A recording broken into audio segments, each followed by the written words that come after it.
The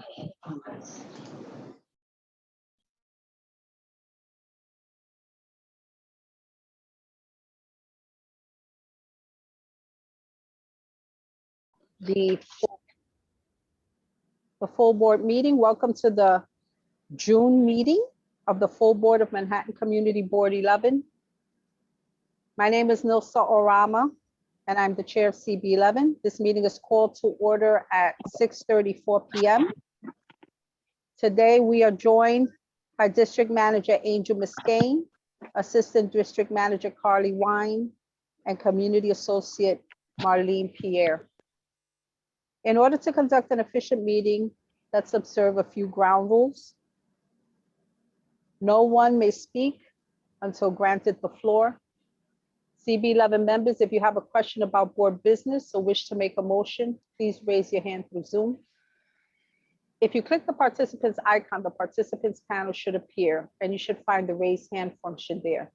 If you still have technical difficulty, you may click the chat icon and relay your difficulty.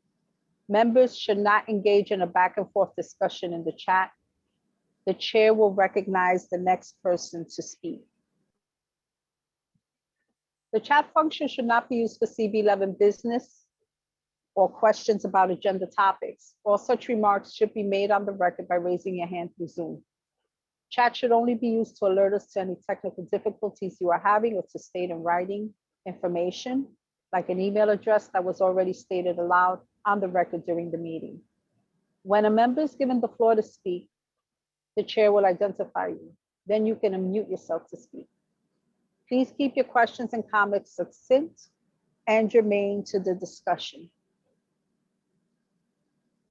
Members of the public are registered to speak in the public session by completing the pre-registration form and providing the name, affiliation, and what topic they wish to speak about. A link to the registration form has been shared in the chat. And please, registration for the public session needs to be done by 7:15 p.m. With that, I call the public session to order. And with that, Angel, if you would do the roll call vote, we will now take attendance. Okay, when I call your name, please respond present. Jose Altamirano. Leroy Andino. Present. Stephanie Arroyo. Eric Alcancela. That's Giselle. I'm sorry. I'm changing my name now. Okay. Eric, are you on the call? No. Adem Briha. Yolanda Brown. Eva Chan. Present. Diane Collier. Here. Carlos Diaz. Here. Angela is excused. Jessica Elliott. Present. Elsie is excused. Judith.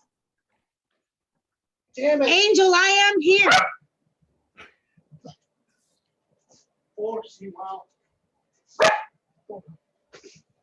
Okay, I'm confused. You gave me a message that you had to leave. My apologies. No, I didn't. I just put in the chat, happy, have a nice day, everybody. I was wondering why you sent me a message. No, I am here. Okay, thanks for the clarification. So Judith Febraro.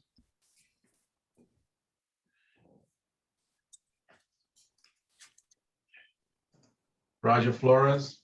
Here. Osendi Garcia. David Giordano. Present. John Green. John Green. Robert Harvey. Here. Jada Heredia. Jada. James Horton. Here. Ivy Hume. Present. Alonzo Johnson.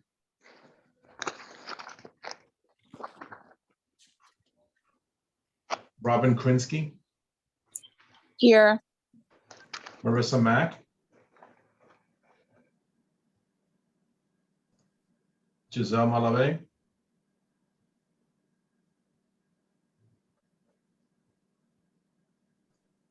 Pat Martin, Francis Mastrota, Present. Malik McCullough, Here. Jennifer Meyer, Present. Jessica Morris, Here. Nelson Orama, Here. Beverly Pavon, Here. Andrew Present. Padilla, thank you. Andrew Padilla, Presente. Miguel Pava, Present. Shirley Pena, Present. Arturo Perez, Present. Sebastian Robinson Teague, Present. Roberto Perez,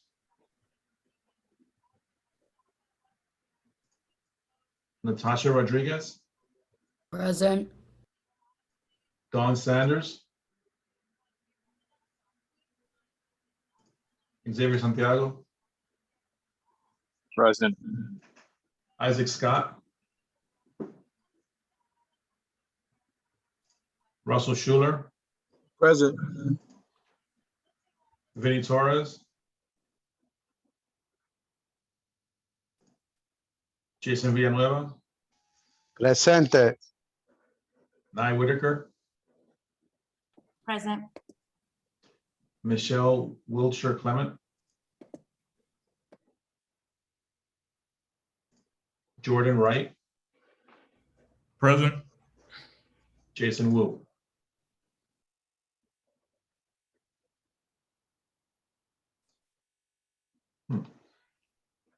We do not have quorum. I'm going to try those names again. Okay. Jose Altamirano, Stephanie Arroyo, Eric Alcancela, Adem Brija, Yolanda Brown, Judith Febraro,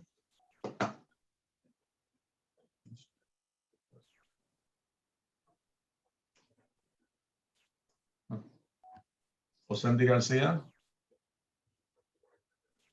John Green. Here. There we go. Jada Heredia,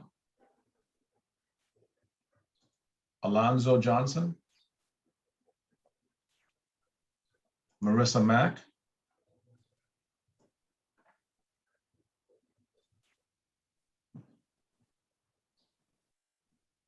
Giselle Malave, I see her.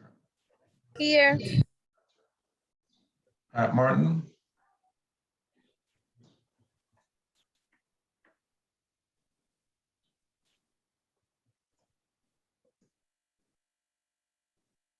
Roberto Perez. There he is. Roberto, I see you on the list, but I need to hear your voice. Can you speak up, please? Here. Thank you.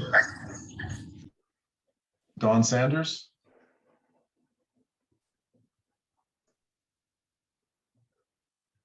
Isaac Scott, Vinnie Torres,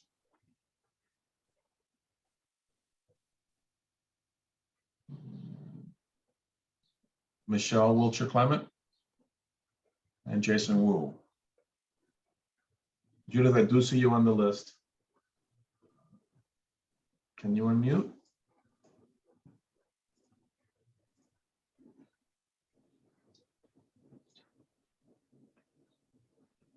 Okay, now you have quorum, Madam Chair. Okay, thank you. Quorum is very important because when we don't have quorum, if within 10 minutes of the time that we don't have quorum, we put a pause. If after that time we don't have quorum, then we have to adjourn the meeting.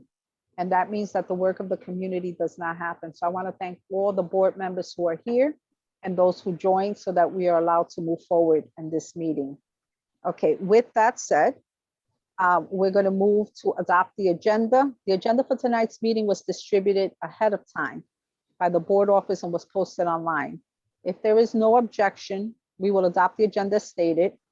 Board members, if you object to adopting the agenda, you may raise your hand through Zoom.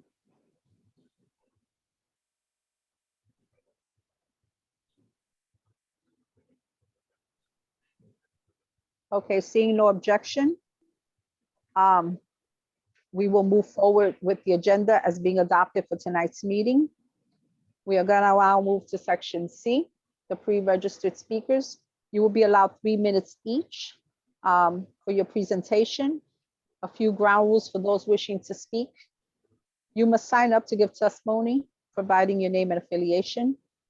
As mentioned, you will be allowed 3 minutes to speak. You should address your testimony to the board, not the public, and you should speak clearly and into the microphone.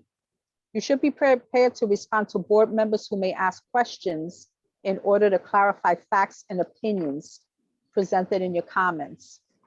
Now, board members, you should only ask clarifying questions. Commentary will not be entertained.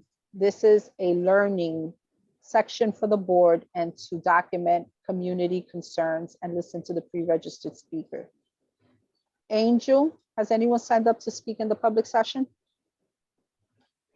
Yes, the first registered speaker is Matthew Jazensko from the Sisters of Charity Housing Development Corporation. Matthew? Thank you. Can you hear me? Yes, we can. Great. Well, good evening, Community Board 11. Thank you for allowing me the opportunity to speak here this evening.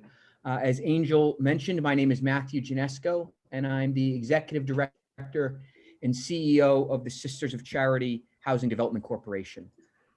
We are a nonprofit organization sponsored by the Sisters of Charity of New York.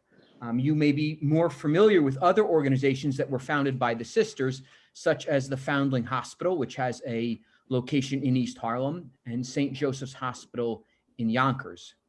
SCHDC, as we are known, sponsors over 715 affordable, supportive, and transitional housing units in Manhattan, Staten Island, and Rockland County. 2 of these projects are actually located within Community Board 11. Seton House on Lexington Avenue, which is 16 units of affordable housing, and Fox House, a women with children shelter on East 117th Street that's between Lex and Park that has 17 units, that's been there since Sister Florence Speth, who some of you know, founded it in 1989. A couple weeks ago, I had the opportunity to share with the Housing Committee a new proposal from SCHDC to build a newer, much larger transitional housing project for women and their young children who are experiencing homelessness.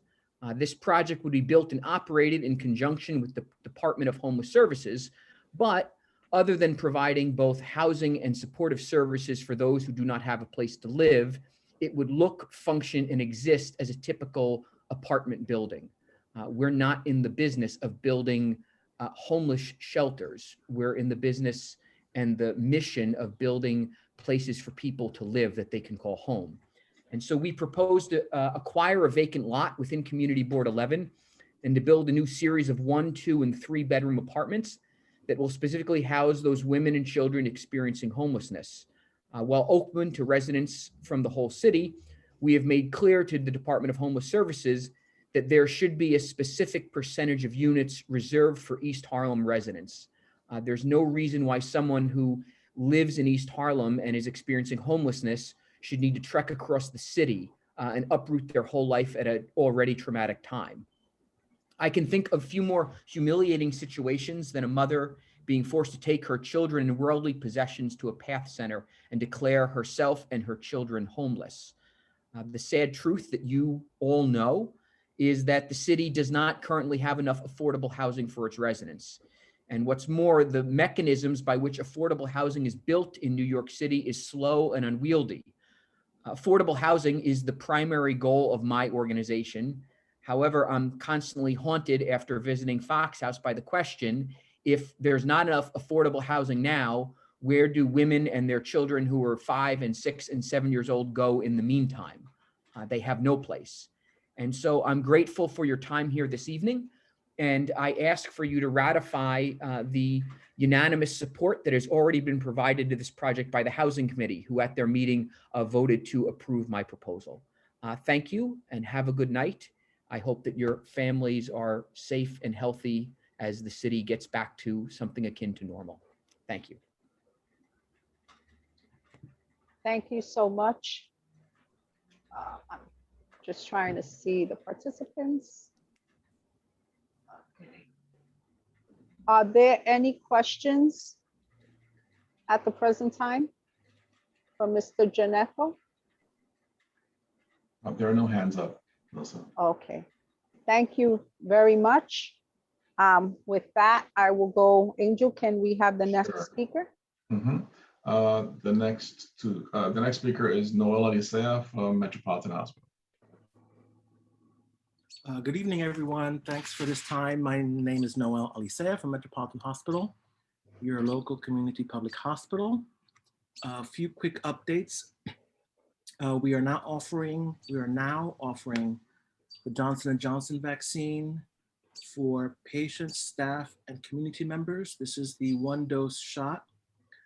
It's for anyone 18 and older. We are offering it without walk-in in our adult primary care practice, which is on the 3rd floor of our building on 2nd Avenue.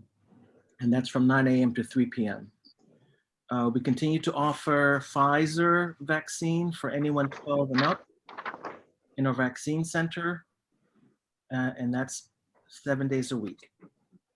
We have reduced slightly the hours on our testing center. Monday through Saturday now from 8 to 4 p.m. We're no longer open on Sundays. Quite honestly, there has not been any, the demand for testing has decreased significantly. I will encourage folks to remember to stay vigilant, and testing is part of that. Testing is quick, results come back quickly. If you are concerned about any potential exposure, please get a test.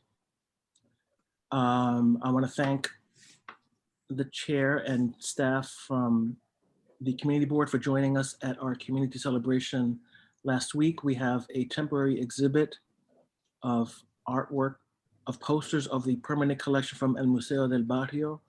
Those are located in our in the gift shop space that used to be the gift shop in the main lobby.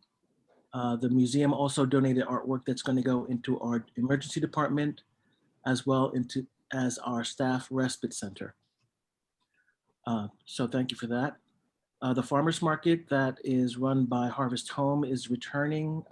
It's actually there Fridays on 2nd Avenue through November 19th. Stop by. Happy Pride Month to everyone. Our LGBT Health Center continues to see patients in person and virtually, and construction has begun on the space that's going to be the dedicated Pride Health Center. That was with funding from the City Council going back to when Melissa Mark Riverito was a speaker. We're looking forward to opening that soon. I'm not sure if it'll be done by the end of this year, if not early next year. And then just a reminder to get your health screenings. If you haven't got them, make an appointment to see a doctor. If you do not have a doctor, contact me or anyone at the hospital, and we'll help you get connected. Thank you. I'm going to drop my information in the chat. My email address is noel.alicea@nychhc.org. I forgot to mention, it may have been mentioned last month, but we're very proud of it, so I'll mention it again. Metropolitan was named the most racially and economically inclusive hospital in America by the Lown Institute. This is a national institute that does uses different markers to rate hospitals. We were ranked first out of 3,200 hospitals across the country. And what that ranking means is that the patients we serve reflect the community we serve, so that there's a very clear connection between where we are and who we serve. As you may know, not all of the hospitals in our community or in the larger community have the same honor of doing that. So we're very proud of that. Thank you. Thank you so much, Noel.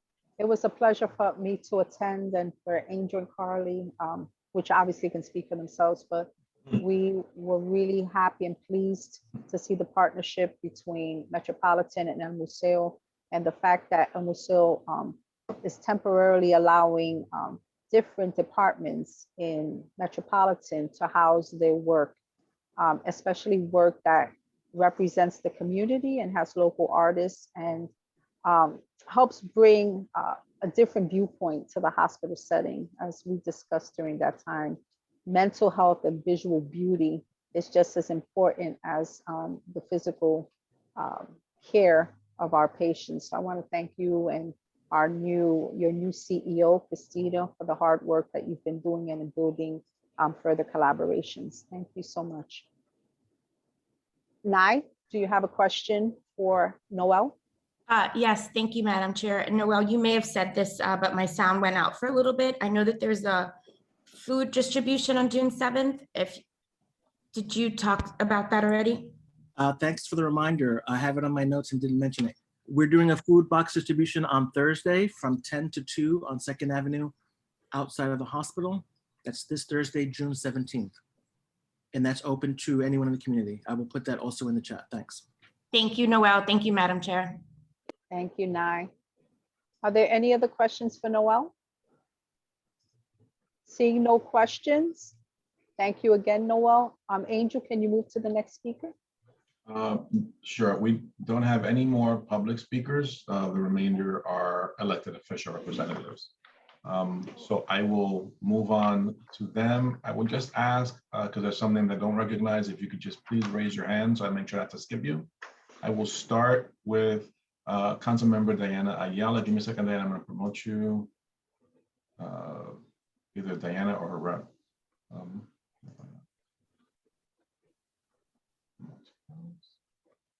Okay. Can you all hear me? There we go. Hey, Jose, you're not Diana. Hey, Yeah, Jose. no, I'm not Diana. Here you go. Jose Surprise. Rodriguez is Chief of Staff for Diana Ayala. Good evening, everyone. I knew that was going to happen. Thank you so much. I believe this is my first time actually participating in Community Board 11's General Board meeting, and it's quite an honor. Usually Maggie McDermott from our office represents the council member, but Maggie is on vacation, so I have the distinct honor of greeting you all on behalf of Diana.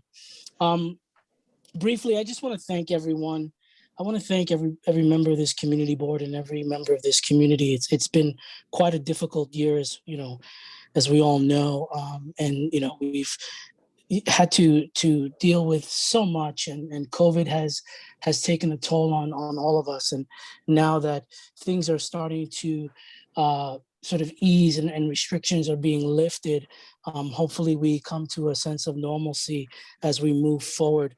But I want to thank everyone. I want to thank everyone that I've worked with this past year. It's been quite an honor.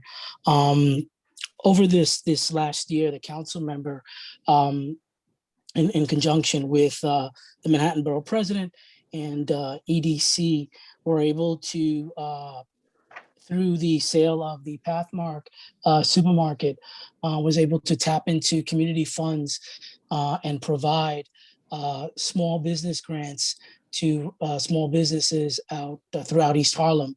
And as of this date, over 300 plus businesses have actually benefited from that grant.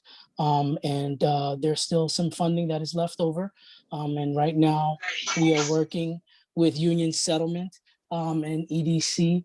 Union Settlement is assisting with the small business grant application and programming, as well as a revolving loan that we're still trying to finalize at the moment. Over this month, in partnership with the Hispanic Federation, the council member was able to identify an addition, 5 local restaurants, further assisting our small businesses in East Harlem, identifying 5 local restaurants to provide hot emergency meals throughout the district. And we've identified those 5 local restaurants, over 100 meals daily for 1 week throughout the district. So that's quite a thing that we've done this month, and it continues as well throughout the month. Lastly, just want to go over some events that we've had and that will happen. We had over the weekend a skate night event at May Grant Park, which was kind of fun for our neighborhood youth to enjoy that activity.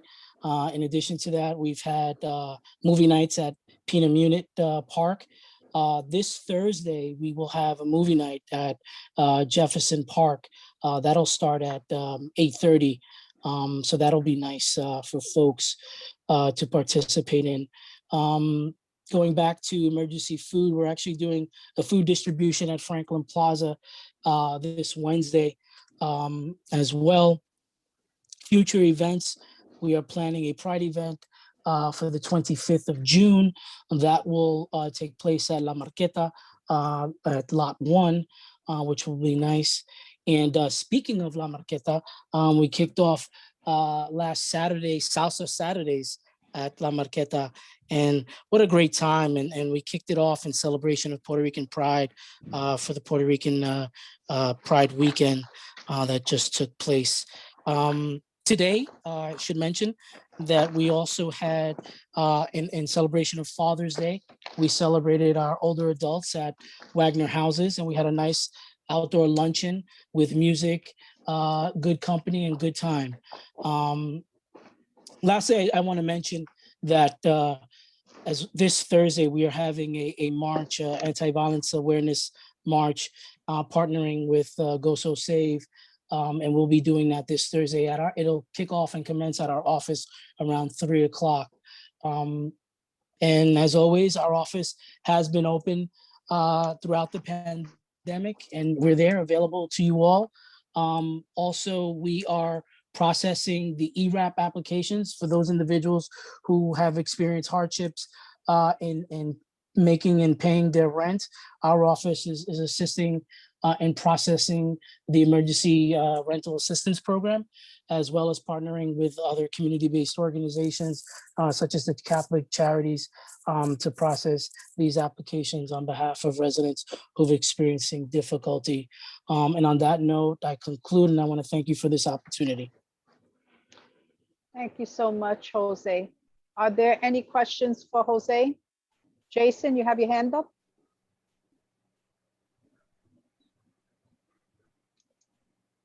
Jason Villanueva? Sorry, Madam Chair. Question for Diana Yala's office. Can you speak a little bit towards the budget negotiations that have been transpiring between the executive budget and the anticipated adopted budget that's coming out this month? Particular interest of social service funding, and if anything's been modified since. Thank you. No, absolutely. Well, since we're currently involved in budget negotiations, there's not too much that I can communicate to you all, because we're still, the council that is still negotiating that budget. But the council member is a strong advocate, as you all know, on behalf of social services programming, particularly youth programming, and also programming to our older adults. So rest assured that she will definitely be fighting on behalf of East Harlem to ensure that we get our fair share of funding for those programs. The budget is, it's still going on, and not that it'll be a late budget, but it will be a late budget in that we suspect that the budget will be adopted at the very end of this month. So that at this particular point in time, that's all that I can communicate with you all on that.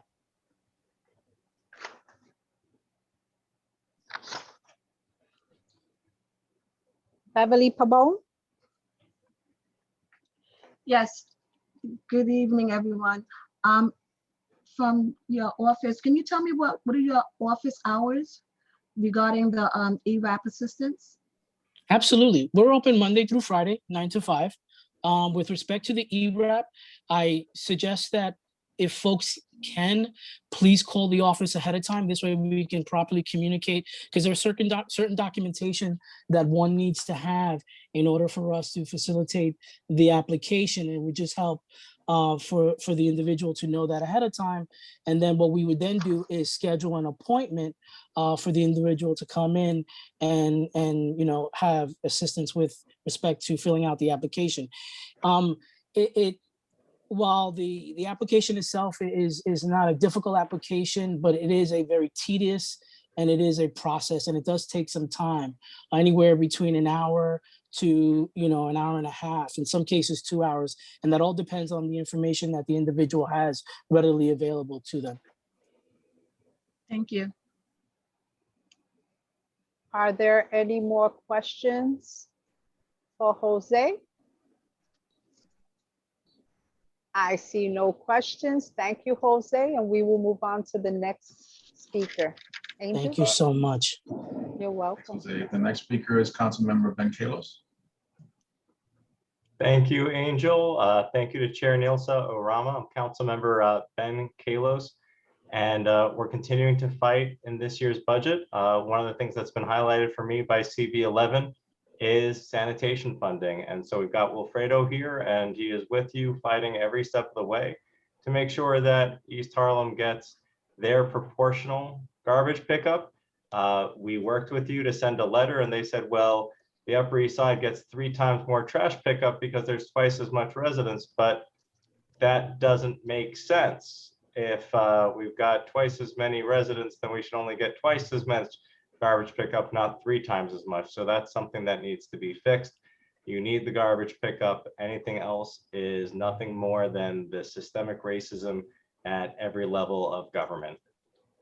As our city recovers from the pandemic, we have a blight of illegal short-term rentals in our city, particularly in East Harlem. You don't have to take my word for it. You can ask Wilfredo about who his neighbors were and why they kept moving in and out. We have legislation that would prevent landlords from being able to convert entire buildings in East Harlem into illegal hotels, forcing every single person to have to actually register, and for the hosting platforms to register. You can learn more about it on our website or in the Wall Street Journal.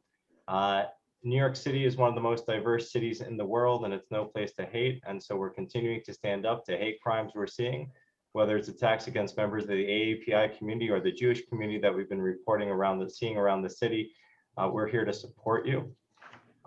This one's something that we've been working on since before I got elected. It's called Retirement Security for All. We've now passed it into law. It's been signed by the mayor. We worked with now Attorney General Tish James on it. And it's guaranteeing every New Yorker that can retire, even if they don't have access to a retirement plan through their employer, because the city would offer it. It would cost nothing for the employer. Anyone 21 or over working more than 20 hours a week at an employer with 5 or more employees would just be automatically enrolled. And if they wanted out, they could opt out, but otherwise they'd be able to save. We've had our annual town hall on how folks could learn about a lot of their rights. One of them was ERAP. You heard a little bit about it from Diana Ayala's office. Our office is also able to help. It's emergency rental assistance, and it's something that you can apply for as a tenant and even as a landlord. If you're applying as a landlord, you need the tenant to sign off, and we're happy to work with folks on it. Either way, if you want more information, you can learn about it at facebook.com/benkalos/videos. I want to just thank everyone for things. If you are interested in moving from CB11 to getting appointed over at CB8, we've been able to open up affordable housing. We have 10 studio units starting at $60,000 for people at, I believe, 80% of AMI. So if you've got $1,200 cash and you want to buy an apartment on the Upper East Side, 74th and York, we'd welcome you. And this is part of the more than 1,000 units of affordable housing we've been able to build on the Upper East Side, and hoping we can do the same throughout the borough of Manhattan. Also got a shred-a-thon coming up, and even a screening of Raya and the Last Dragon on Friday, June 25th at Asphalt Green's Letwin Field. That's on 90th and between York and East End.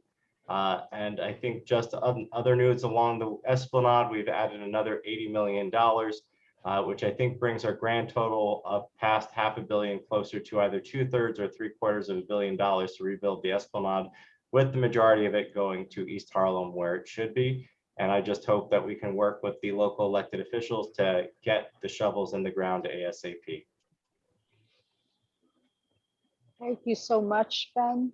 Are there any questions for Councilman Kalos? Nye?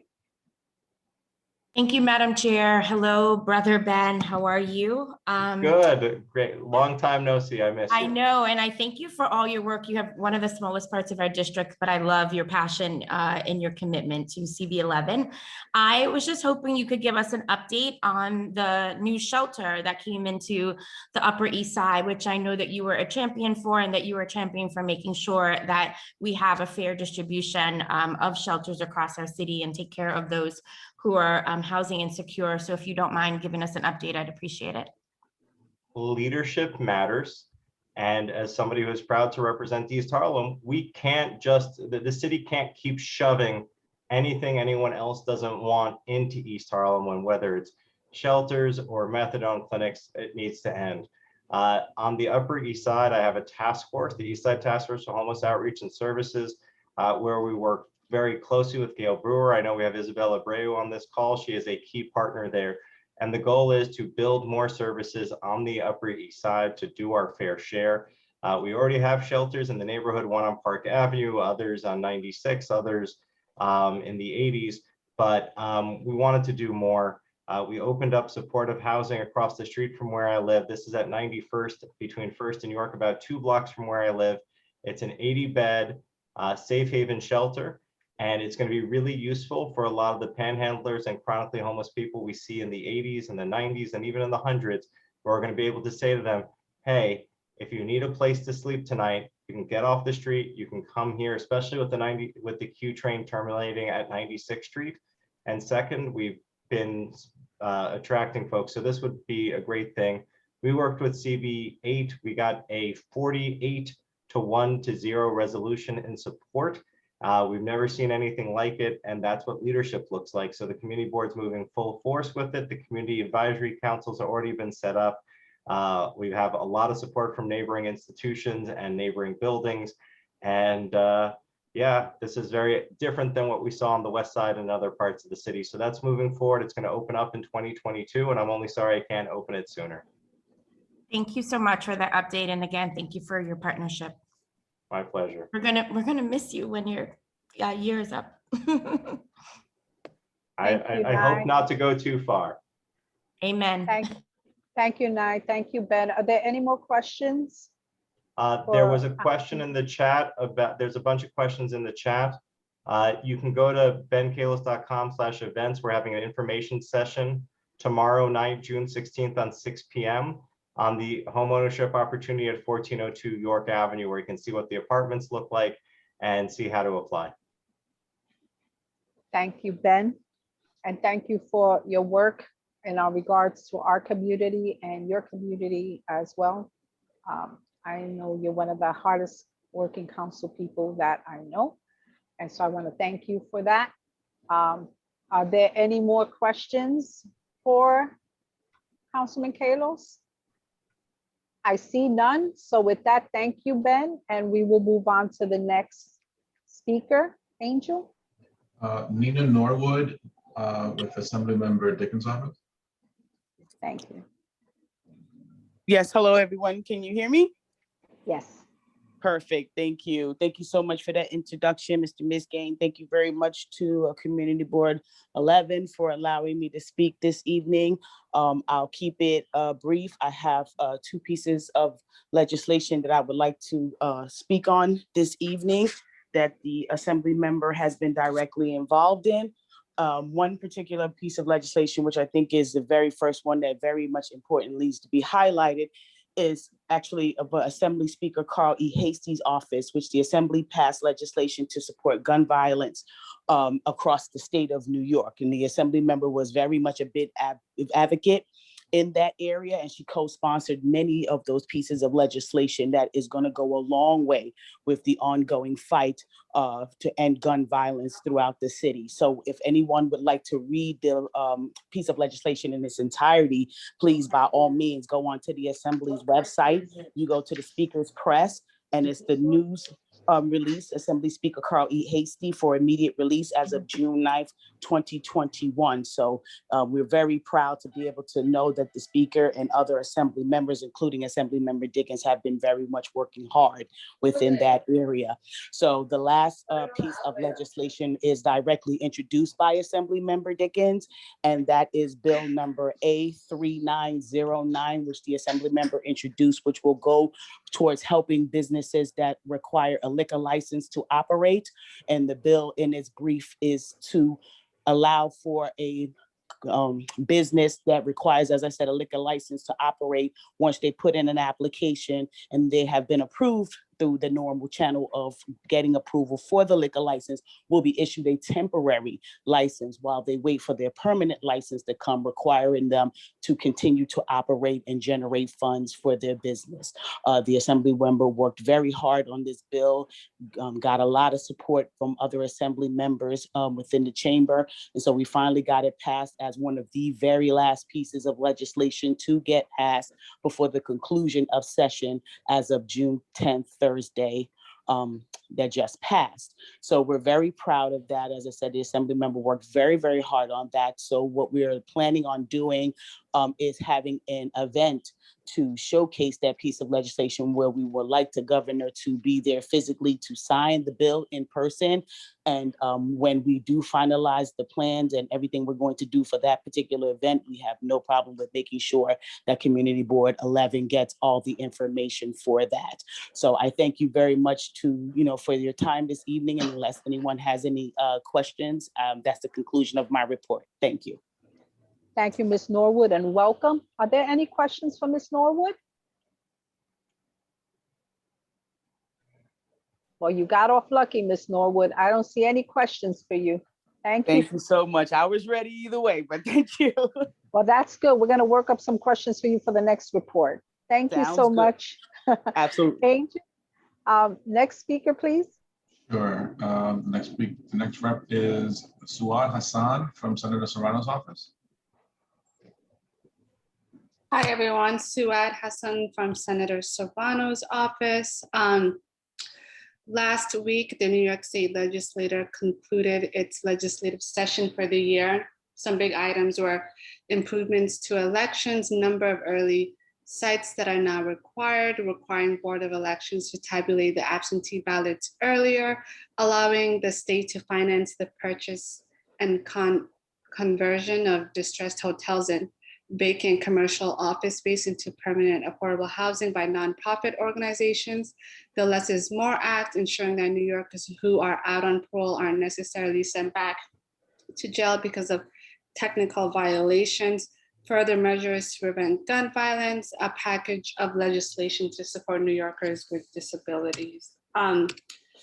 Coming up on June 30th, we will be hosting a Know Your Rights Forum with the Mayor's Office of Immigrant Affairs, where among other things, the Excluded Workers Fund will be discussed. As soon as I have a flyer, I will be sending that to the community board, and you guys can look out for that in our social media. For senior centers and nonprofits or groups that are reopening or have been open throughout the pandemic, we have masks and sanitizers to help with that. Our office is open by appointment. I was in there today helping a few constituents with the rental assistant program. So please reach out if you need assistance with that or any other matters. I will be leaving my contact info in the chat. Thank you so much. Thank you so much. Are there any questions? I don't see any questions. Thank you so much for coming in and informing us on everything that is being done by the senator. The next rep is Philip Ellison from the Public Advocate's Office. All right, good afternoon. Pleasure to be back with CB11 and looking forward to engaging CB11 this summer, just getting back to the district meetings, and if there are any executive committee meetings or anything of that nature. But I wanted to come by, listen, but also share as one of the announcements and one of the events taking place tomorrow that I think this board, which has been very active on the education front, might be interested in.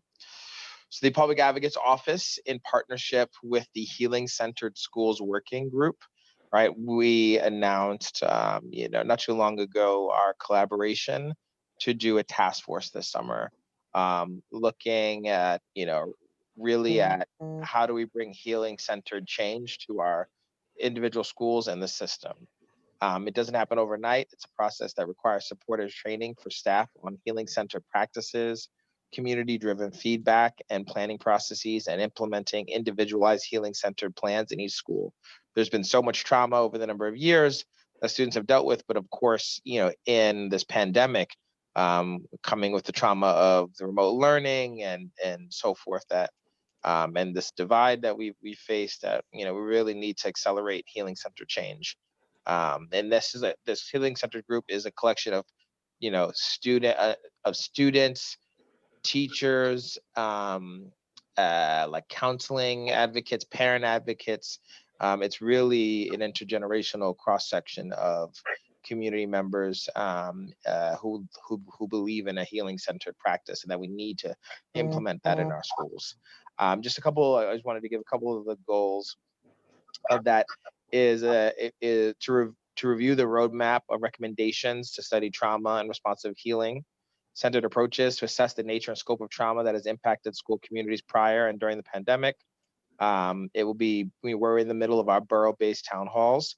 Examine citywide DOE practices to determine whether they're healing centered or inflict harm on our school communities, meaning curricula, interactions with staff and students, treatment of parents and caregivers, school discipline, mental health supports, interventions, professional development, and how best to support individual school communities in bringing these approaches. The task force will culminate in a report to the mayor and DOE this summer, describing the steps that must take to advance healing-centered schools and change and outcomes. And so we're in this borough-based town hall. And so the last one is tomorrow evening in terms of the borough-based town hall, where we're incorporating community feedback. So if there are any parents, educators, advocates, you're active, your education council, I can put in the chat and forward it over to CB11. So if you'd like to join tomorrow evening, let me make sure I have the exact time for you tomorrow evening. It is 5:30 to 7:30 is the Healing Center Task Force listening town hall tomorrow. And so I just wanted to bring that information because I know schools and youth are really important in CB11, and I appreciate your time and so forth. Thank you so much. Are there any questions?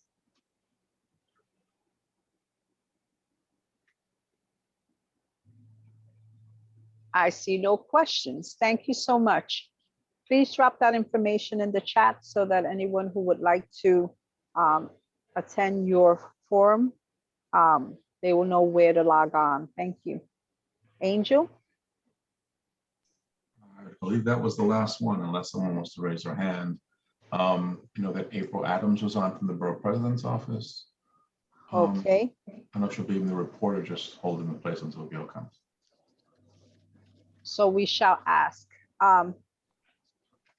Miss April Adams, will you be giving the report for Manhattan Borough President Brewer tonight, or do you know if Gail will be joining us? Yes, the Borough President will be joining us a little later.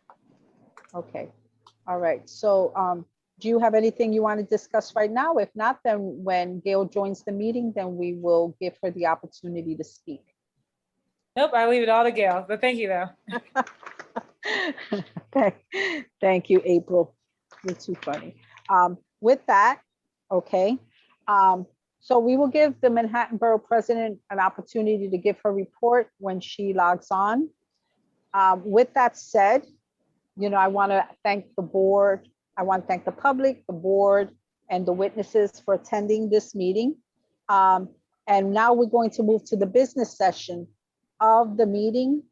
So with that said, Angel, we will start with the approval of the board meeting minutes. Has everyone reviewed the board minutes? No? Yes. As you recall, last month, we didn't have the April minutes, so this month we distributed both April Okay. and May. Okay, so are there any objections to the minutes that were distributed? I see no hands raised for an objection. So if there is no objection, then the minutes of the board, the last two board meetings will be adopted and they will be available on the CB11 website. Thank you so much. With that, I'm going to move to my brief report. So first of all, I want to thank the new board members for applying, and I want to thank everyone who had a hand in assigning you to the board. I look forward to working with you, and we are excited always to have new members and to have different viewpoints on the board and everyone working together for the betterment of this community. I also want to thank all the members who have been part of this board and for various reasons could not reapply. I can't tell you how much your service means to this community, and the amount of time that you have spent in meetings and coming up with different opportunities for this community is something this community won't forget. So I want to thank everyone. I want to welcome the new, and I want to say that for all board members, I hope that you would consider potentially becoming a public member, which would significantly cut the amount of time that you would have to interact with the board as a full member. But we will always look to continue to keep institutional knowledge. So if that is an option for you, we welcome you applying as a public member. With that said, my events these past couple of weeks have been different events. I've attended several UMES meetings. The Friends of La Marqueta is something that we are involved with at CB11. The MTA has come and talked about the improvements that they want to do under the viaduct. This month I attended the Art in the Park Pride event. I attended the senior celebration at Wagner. That was today. I attended the Thomas Jefferson event thrown by Eddie Gibbs for the seniors. I attended the El Museo del Barrio Metropolitan Hospital event with the temporary installation of artwork there, the community mural on 125th Street, the ACC groundbreaking for the new animal shelter occurred, visited some of the open streets, various informational meetings attended, borough board meetings, etc. And I will tell you that it's wonderful to see our community opening up. And it's nice to see our seniors enjoying themselves today by dancing and eating good food. But that is to say also that we cannot drop our guard. We must be vigilant. We must vaccinate if that is an option and something that you prefer to do. That is for your safety and the community safety. Please be aware that you must take care of yourself and your family. If you need information on where to vaccinate, please be aware, as was mentioned by Noel Alicea, that Metropolitan Hospital is very flexible in making sure that people get COVID vaccinations. And so with that, I will conclude my report for now. If there are any questions. No, I see no questions. With that, I will move to our district manager, Angel Muscane. Thank you, Nosa.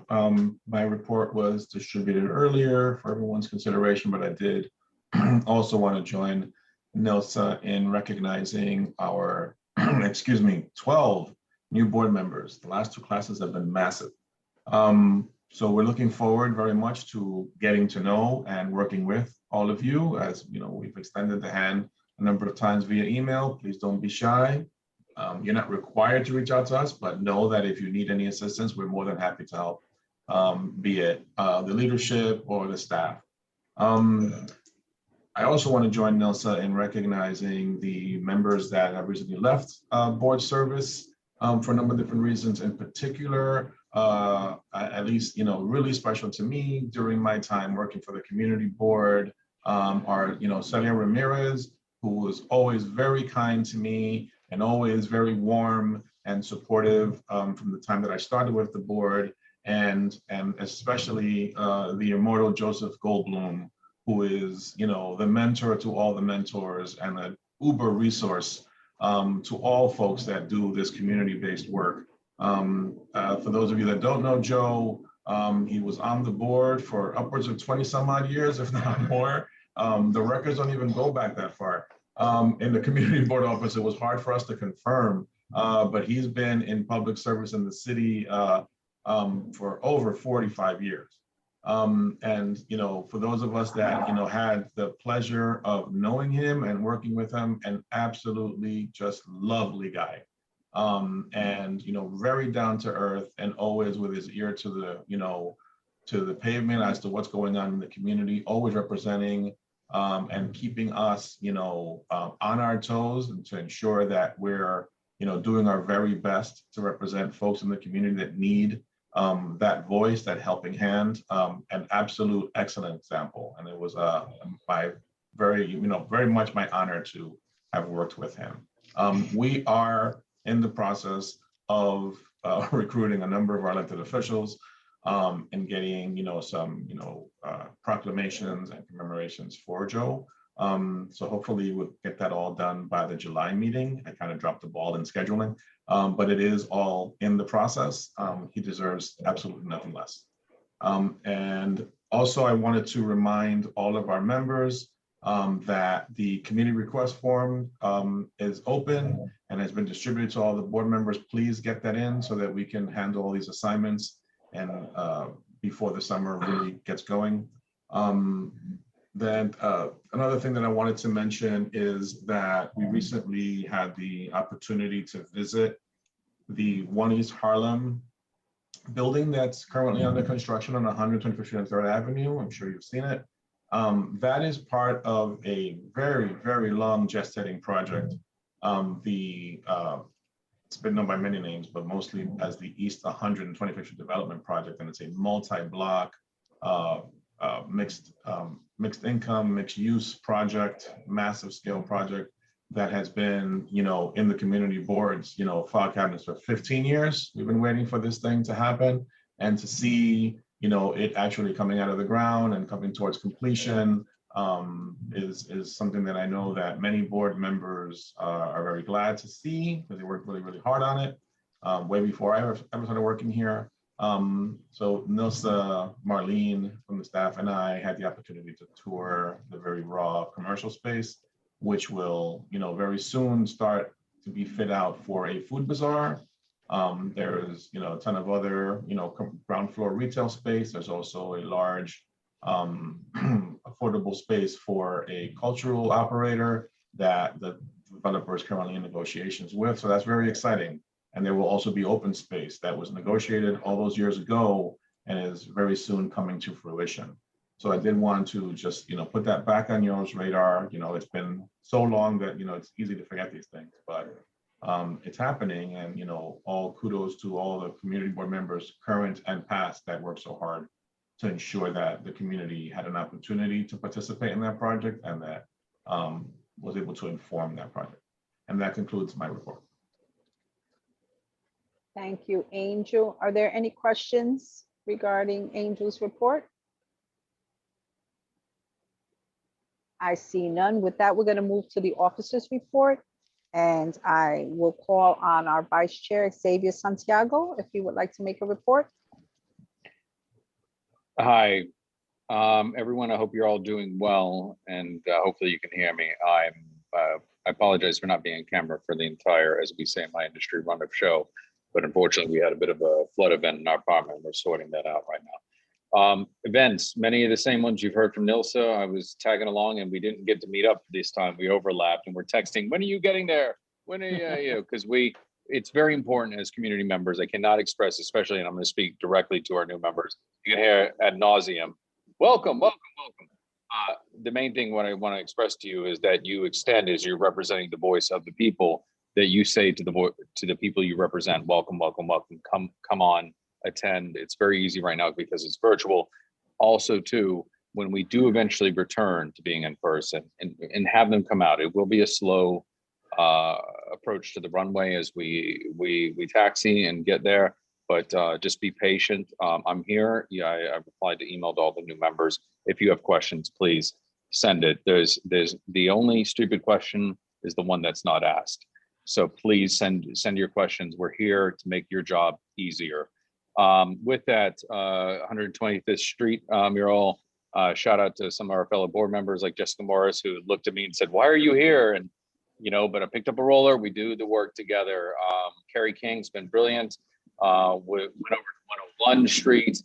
We have the Open Street program, which is, all of you may know, is Gail Brewer's favorite open street, and one of the most successful, that led to Pleasant and 119 towards Wagner. We also unfurled from Carmen Paulino, the crochet. If you've seen in our community, and if you haven't, it's a beautiful example of how we express ourselves artistically. The crochet or crochet graffiti, or however you want to fuse the two words together. We did one for Pride Month, and we were there for that unfurling this weekend. We're still spreading the word about vaccination. There's going to hopefully be a pop-up vaccination 106 in Madison, and generally just going throughout the community, connecting everyone and reminding them as we come out in public and as we participate to please be safe and get plugged in and get vaccinated. There are a lot of other events outside of Borough Board and others that I've attended. The main thing is I want to express to all our new members, please, it's not just about our point of view. It's about representing the people within our community and our general catchment area. To Angel's point, I'm so glad you brought up Celia and Joe, both two people who basically took me on board, like Francis Mistrota, who's still with us. I actually was texting back and forth with Joe today and caught up with Celia the other week.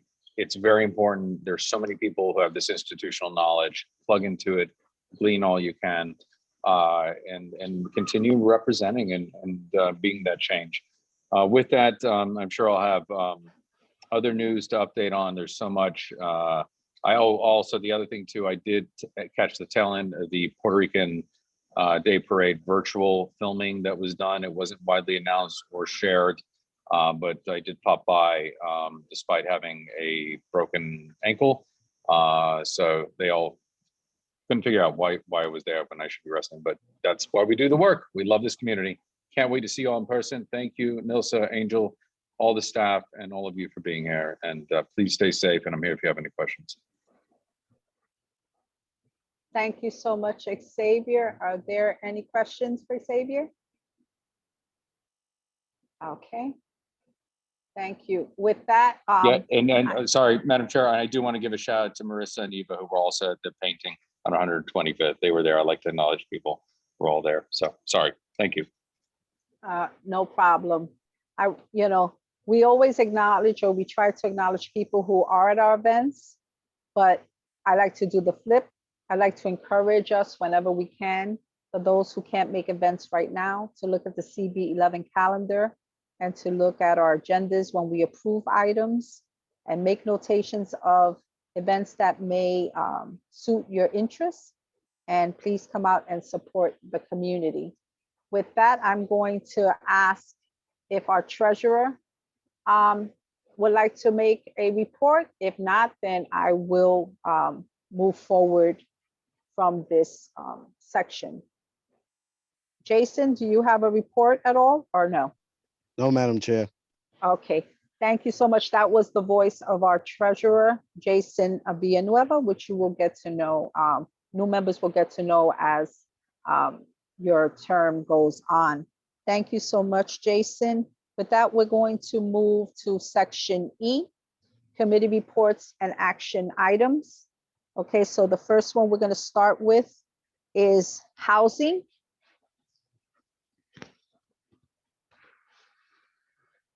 Hi, John. Hi. Good evening, everybody. This is John Green, interim chair of the Housing Committee. Well, at our meeting on June 1st, the minutes, when you get them, will be for informational purposes only, but we do have an action item that's coming out of the Housing Committee.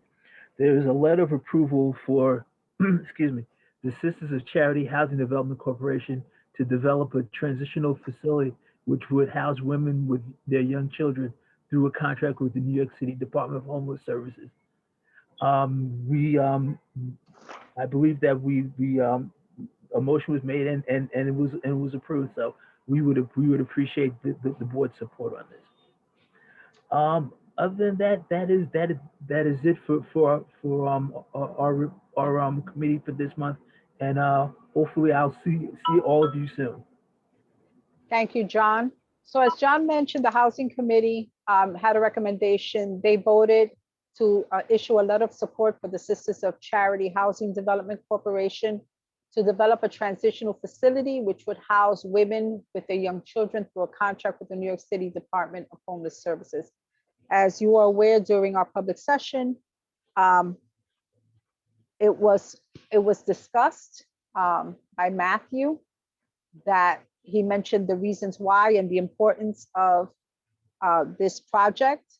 And so I'm going to look to see if there are any questions regarding this.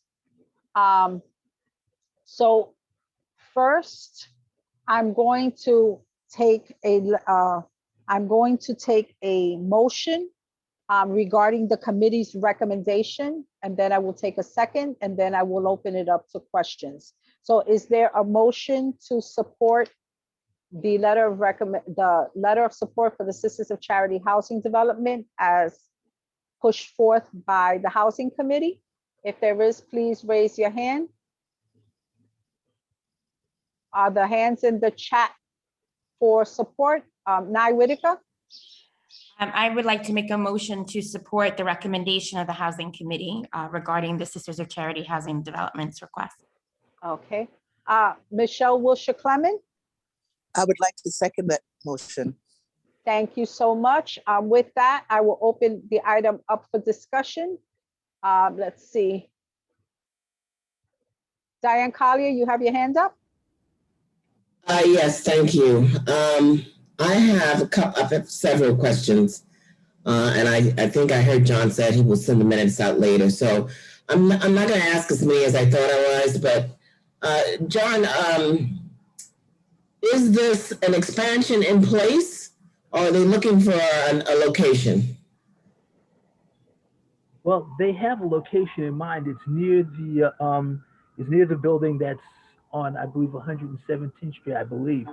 And it's the thing and Mr. Janesco in committee says, I know there is a lot of shelters in East Harlem, but as he said in his speech earlier, says they don't believe in building shelters. They'd rather build housing, and that's and he emphasized that not just tonight, but also in the Housing Committee meeting. So the current location is housing and not a shelter? I believe so, ma'am. Yes. It's housing for how many people? I don't remember, and he mentioned it in his speech, and the number has escaped me. Okay, and what are they expanding to? They're expanding to basically it's for women and children, and and like they said, it's going to be like housing. It's not going to be a shelter where it's just beds and people going in and out and things like that. But they believe in establishing housing instead of just having people be in a place temporarily. So this is going to be permanent housing for whoever gets it? That's the impression that I got. All right. I'm not going to take up a lot of time. I know there are other people who have questions, and so I'll have to wait to see what your minutes look like. Okay. Thank you. All right. Eva Chang? Yes, to help address the previous question, I don't think that this is going to be permanent affordable housing, but it is going to be built in a way that it has the potential to be converted into permanent affordable housing if the time comes. My question is it, I mean, given that East Harlem has more homeless shelters than other districts, is it possible to specify higher number of resident in this development to be from East Harlem, if not 100%? I mean, I Well- would certainly support if it is 100% for East Harlem, because this is a worthy cause and there are so many people in East Harlem who has needs. Excuse me, Madam Chair. Yes. I've received a request from Mr. Janesco. That would he be allowed to answer that question? Okay, I will open it up to Mr. Janesco to answer that question and to give a little bit of background since the minutes are not available. Mr. Janesco? Thank you, Madam Chair. Thank you. If I could answer Diane's question first, would that be appropriate? Yes. Okay, so her question was, would this be a new development, a new building? And yes, it would. Currently on East 117th Street, it's a 5-story walk-up that has 17 apartments. The goal would be to build something that fits into the residential area of the neighborhood, to build something larger that looks on the outside like an apartment building that matches its surroundings. And the goal would be something between 75 and 90 apartment units. And the way that, and the question then was this permanent? No, this is transitional housing for women and children. But given the glut in the pipeline for building affordable housing, sometimes mothers and their children need to stay in shelter for 6-7 months because there's nothing available to them. And then Ms. Chang's question was, what type of housing would this be? Permanent, I believe. And when you enter into a contract with Department of Homeless Services, they essentially underwrite the construction costs and then the running of the project. And once that's all paid off, since the building's already apartments, 1 bedrooms, 2 bedrooms, 3 bedrooms, it can simply be rolled over into permanent housing. So that is a long way off. And as someone asked, well, why can't you just build affordable housing now? That's the question that I ask people every day. And the answer is that the pipeline is backed up and that HPD and the state of New York continue to fight about who gets funded when. So I think that answers all the questions, if I remember them all.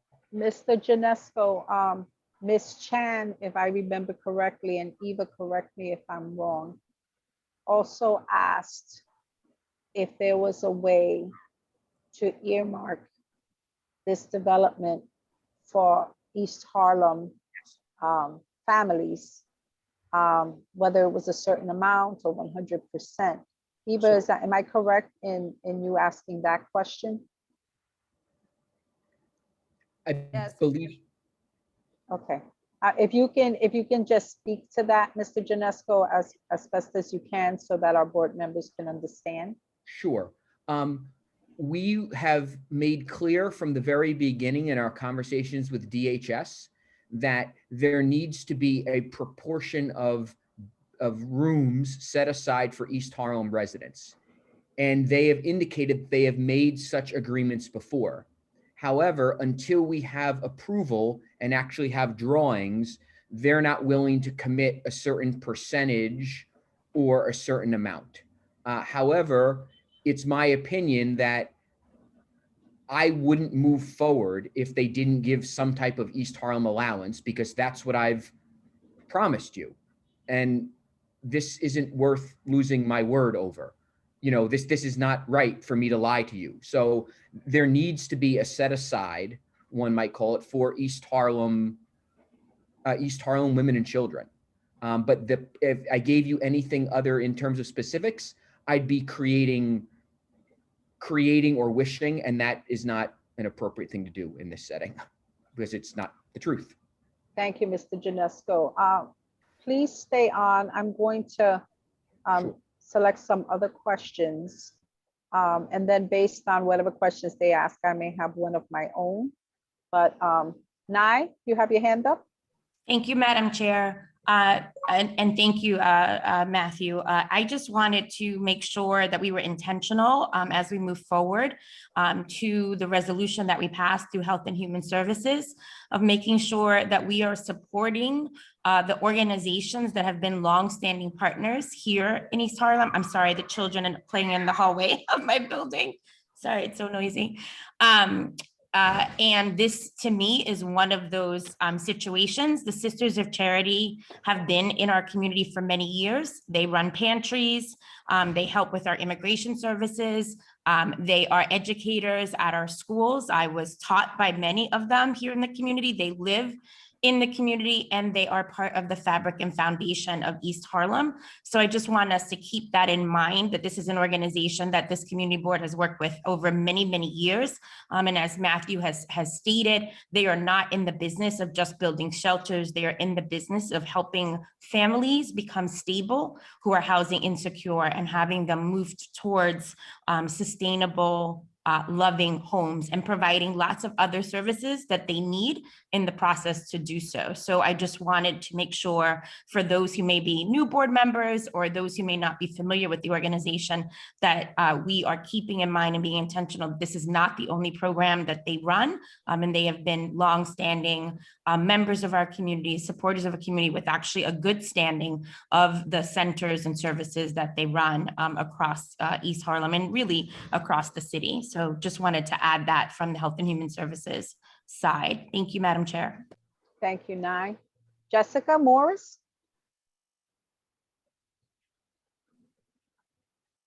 Thank you, Nilsa. Thank you, John. I have I guess a point to clarify and then a question. I guess my clarification is, this is a letter of support for a transitional facility, and my understanding of a transitional facility in how it differs from a communal bed homeless shelter is that there are services embedded within the facility that support the residents during their stay, while this is considered home for them as they move forward in securing more stable housing. So I just want to make sure that, yes, this is a transitional facility. There will be services as a part of the development. My question is, I recall from your introduction in the public session that the existing lot is vacant. And my question is, this development then would be as of right, as far as zoning is concerned, correct? Am I allowed to respond without being recognized? Yes, Matthew, you may respond. Okay. So to confirm your understanding that yes, there are wraparound services in any type of situation like this that includes social workers, case managers, housing specialists whose specific job is to get residents what we would call housing ready, to make sure they're availing themselves of any type of opportunities for vouchers or supportive housing, and also recreation coordinators who work on activities with the children and also make sure that they're getting to school on time, that they're getting the necessary help. So yes, this is wraparound services, we would call them. And then the second, to answer the second question, is that any type of project that we would build would be, we would assume it would be as of right. Part of the difficulty is that DHS won't approve moving forward without us having some type of site control, but no one wants to get site control and put down a deposit until DHS says that the project is okay. So that's why in looking at different locations, we've sort of been betwixt and between, and we thought it important at the instruction of Council Member Ayala to speak to the community board and make sure the community would buy in, so to speak, as to what we were doing. Thank you. Thank you, Madam Chair. Thank you, John. Okay. Beverly Pabot? Yes, thank you, Madam Chair, John, Matthew. In regards to the housing that you already have in East Harlem, the Seton House, Casa Cecilia, and Fox houses, are these transitional houses now, or are they permanent housing? Seton House is permanent.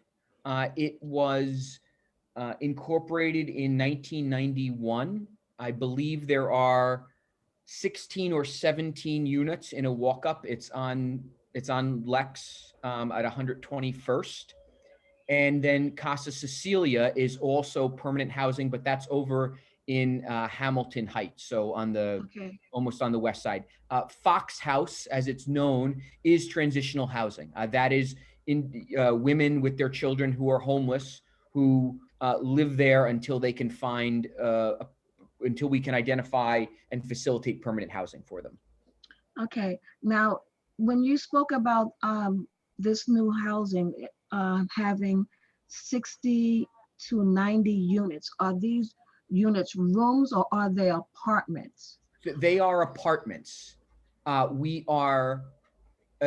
they are apartments, full actual. So if you, Beverly, if you were to walk in and walk down a hallway, it would look like the apartment building in which I'm living right now. It would look like an apartment. You wouldn't know.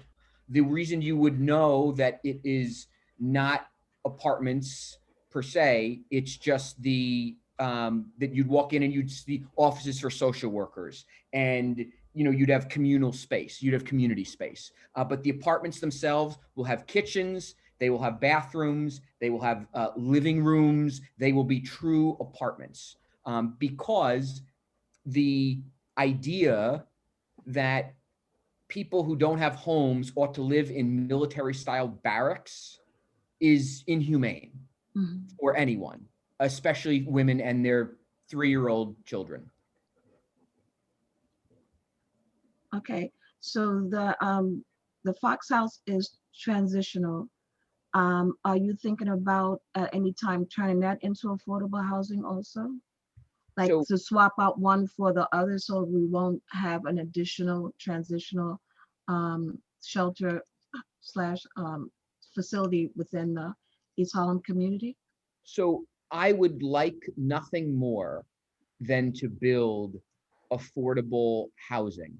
And as I mentioned, that when the contract ends for this, this prospective location, it would and should become affordable housing. However, the unfortunate reality is that it's affordable housing. There's a pipeline, and everyone gets in the same queue and tries to get to the place where the state will offer the money to build housing. And I know that, Beverly, you were at the meeting, the housing meeting, where Chris Cirillo was presenting on 2 affordable housing projects that had been in the works for 5 or 6 years. Right. So in my mind, that it's nice to talk about affordable housing, but in the meantime, we need places for women and children to go. Yes. And so that's the catch-22. So the answer, I guess, in a perfect world, yes. In the world in which we live, it's not as easy as you or I would like it to be. Thank you.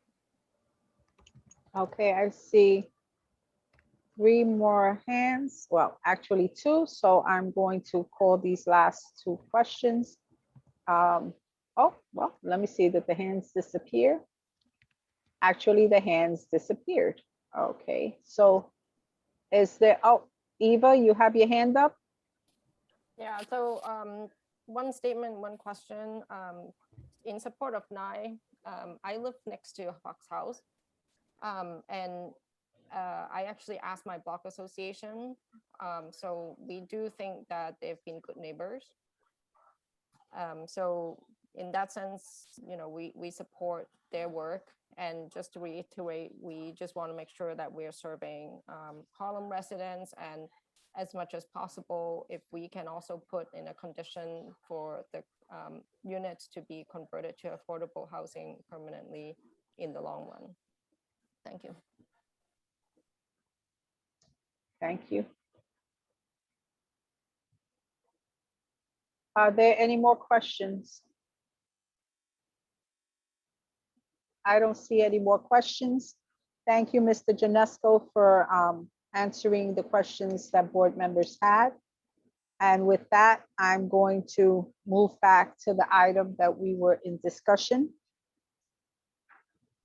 So as mentioned, there was a motion to support a letter of support for the Sisters of Charity Housing Development Corporation to develop a transitional facility which would house women with their young children through a contract with the New York City Department of Homeless Services. We have had a discussion at this point. So I have read the recommendation. If I don't hear anything, I'm going to close this debate and we're going to start the voting process. Again, I'm going to read the letter of support for Sisters of Charity Housing Development Corporation to develop a transitional facility which will house women with their young children through a contract with the New York City Department of Homeless Services. With that, I will open up the voting. Angel, can you call a roll call vote on this item? Sure. Jose Altamirano is absent. Leroy Andino, Yes. Stephanie Arroyo,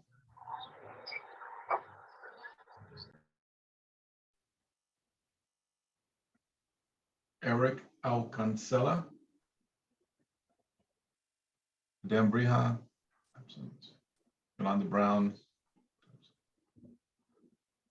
Eva Chan, No, unless we put in these two conditions to accommodate more East Harlem residents and to eventually convert the housing into permanent affordable housing. Thank you. Diane Collier, Opposed, no. Carlos Diaz, Yes. Angela Donadell, Yes. Jessica Elliott, Yes. Judith Fabraro,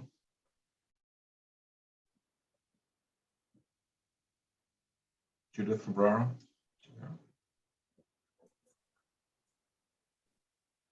Raja Flores, Yes.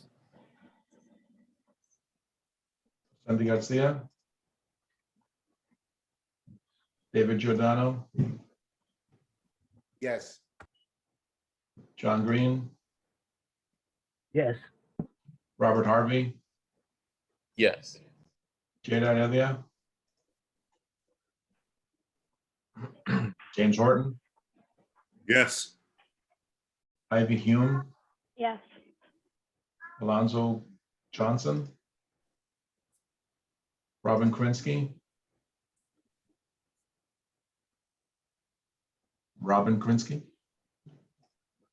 Marissa Mack, Opposed. Giselle Malave, Yes. Francis Mastroda, Yes. Yes. Malik McCullough, Malik, Jennifer Meyer, Yes. Jessica Morris, Yes. Nilsa Orama, Yes. Beverly Pavone,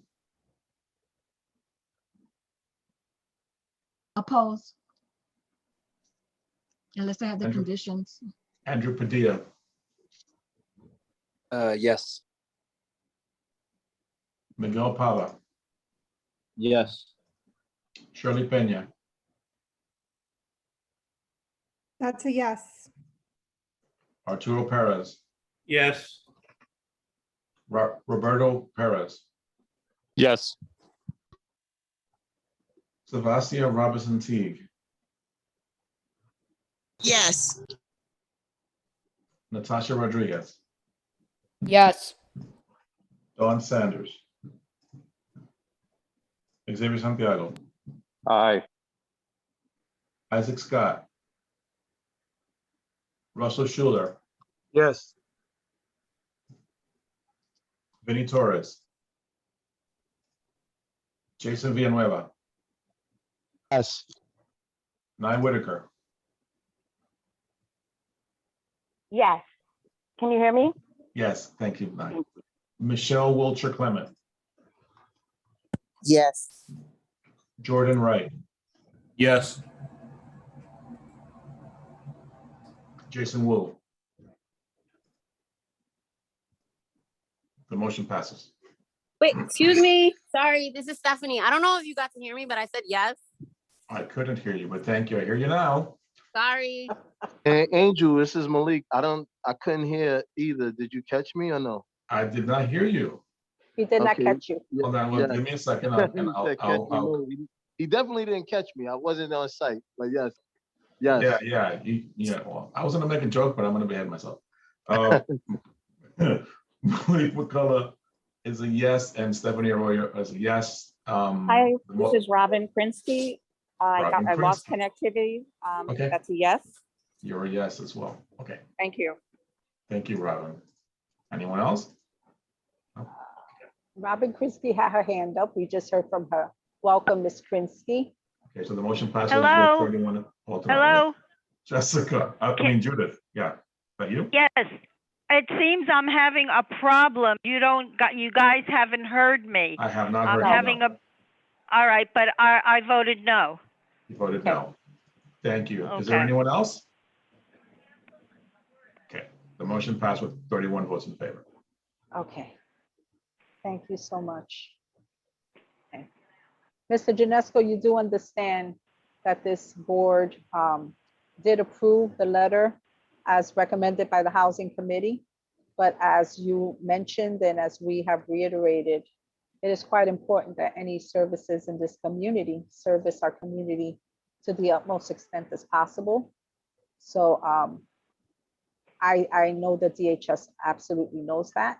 And I am glad that you mentioned about the set aside, and please be sure that we will be following up this conversation to ensure that a set aside does indeed happen. Thank you so much. Thank you. Okay. Judith, you have your hand up? Well, I'm having a problem with my iPad. So, I mean, when the roll call called, did anyone hear me? Because it seems like no one heard me. I saw you on the list and you were marked present, Judith. Okay, thank you. All You're right. welcome. All right. You're welcome, Judith. Thank you so much. With that, we're going to now move to licenses and permits. Judith, since you're having trouble, would you like to give a brief report, or do you want me just to read the action items and refer any questions that I may have or the board may have to you, or how would you like to handle this? Do you want to give a brief report? It looks like all the items except for number 6 were denied, and that was because you didn't have the documents, which has since been turned in. And number 7, expectation management initiative, that the SAPO already denied that, so I'm pulling that from the agenda. That's number 7. Everything else seems to have been approved by the committee. Would you like to add anything to this since you're having trouble, or would you like me just to move forward?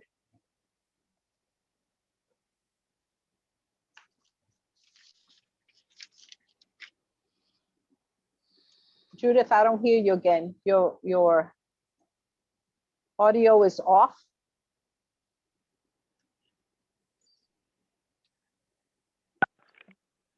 Hi, okay. I- Yes, everything is fine. We got the documents for the Independence Day and the expectation, SAPO did not approve. Everything else, all the other street activities and liquor licenses were approved.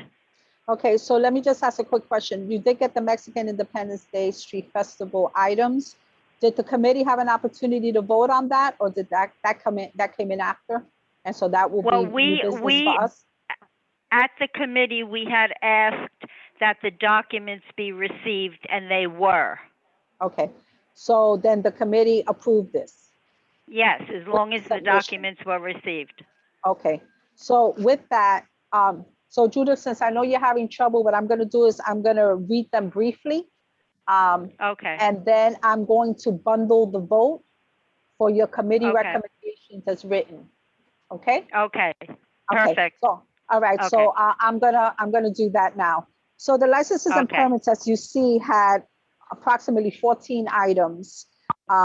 Again, I want to bring the board's attention to item number 7, the expectation management initiative that has been pulled, that has already been denied. Number 6 was denied with a condition that if they receive the documents, the committee approves them. So that has been approved. That will be bundled with the other items. So number 2, the application, I'm going to read them quickly. The committee on these items voted to approve them. And so I'm just going to read them quickly. The first one was to approve the application of GT Events, doing business as Gratian Time Catering. That was to renew a full liquor license. There was to approve the application of Barcha Pizza, doing business at Barcha, to renew a full liquor license. The third item was to approve the application of Los Amigos Restaurant Group to renew a full liquor license. The locations are listed in your agenda. The number 5 was the Afro Bembe Single Block Festival. The committee that's on August 21st. The committee recommended that be approved. The Mexican Independence Day Street Festival, the Single Block Festival, the committee with the receipt of the documents have approved this item. Number 8, the James Weldon Johnson Houses Annual Love and Unity Day. That has been approved for July 31st by the committee. The Cicely Tyson Memorial Cookout Celebration on September 25th. The committee recommended that be approved as well. The Juneteenth Jubilee on June 19th. The committee recommended that application be approved. The Family Fun Day Block Party on July 4th. The committee recommended that be approved. The Elevate El Barrio Block Party on August 6th. The committee recommended that application be approved. The Family Day Block Party on June 18th. The committee recommended that be approved. The Closing Exercise Block Party on August 20th, 2021. The committee recommended that application be approved. Number 15, a Healthy You Block Party on July 24th, 2021. The committee recommended that be approved. And number 16, the Civic Practice Partnership Celebration Block Party on July 31st, 2021. The committee recommended that this application be approved. With that said, I see some hands up. Angel? Just wanted to just remind folks, because I see like folks might be inclined to motion to approve the committee's recommendations. Just remember that the committee's recommendation for number 6 was to deny. So perhaps if a motion is made to approve as a bundle, then the motion should be to approve the committee's recommendations for all the items except 6 and to approve number 6 if the board is satisfied with the documentation that was provided after the licenses committee meeting. Okay. So we'll do, that's a good suggestion. I hope everyone heard it, and I'll try to repeat it as well as he did when we go to that. Jason, I see your hand up. So before I take a motion, is there something you want to add? No, your hand is down? I was gonna motion. Oh, okay, so hold that thought. Judith, you have your hand up?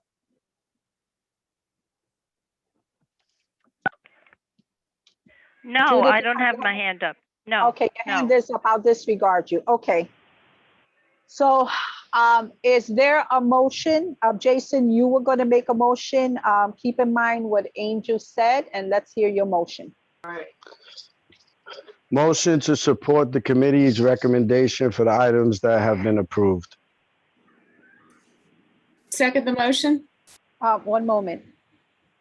Understand that number 6, except number 6, which was a motion to deny, right? And to approve it if the committee is satisfied with the documents, which they were. Mhm. Jason? Yes, Madam Chair. Okay, so would you like to reword it because it's your motion?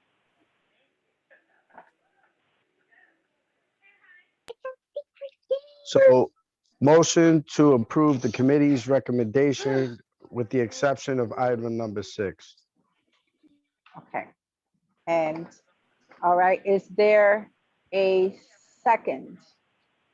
Second by Carlos. Or Okay. Okay, so as we discussed, the committee also received the items and they were satisfied. So is there an amendment to that motion? yes. Okay, so we are saying what exactly? That we're gonna do accept 6 and to approve number 6 with the committee's acceptance of the documents? That's correct. Okay, so that's you, Carlos. Okay. Angel, is that sufficient for us to do a bundle vote? If it's a friendly amendment and the body is okay with it, then yes. Okay. Is there any objection to the friendly amendment as written for item number 6? Please raise your hand if there's an objection. That's what it is. And the friendly amendment is to approve number So 6. right, so the motion was to accept the committee's recommendation as written for all the items except for number 6, which was the motion be denied, and to approve number 6 based on the acceptance of the documents by the committee. And the Correct. documents were received. Correct.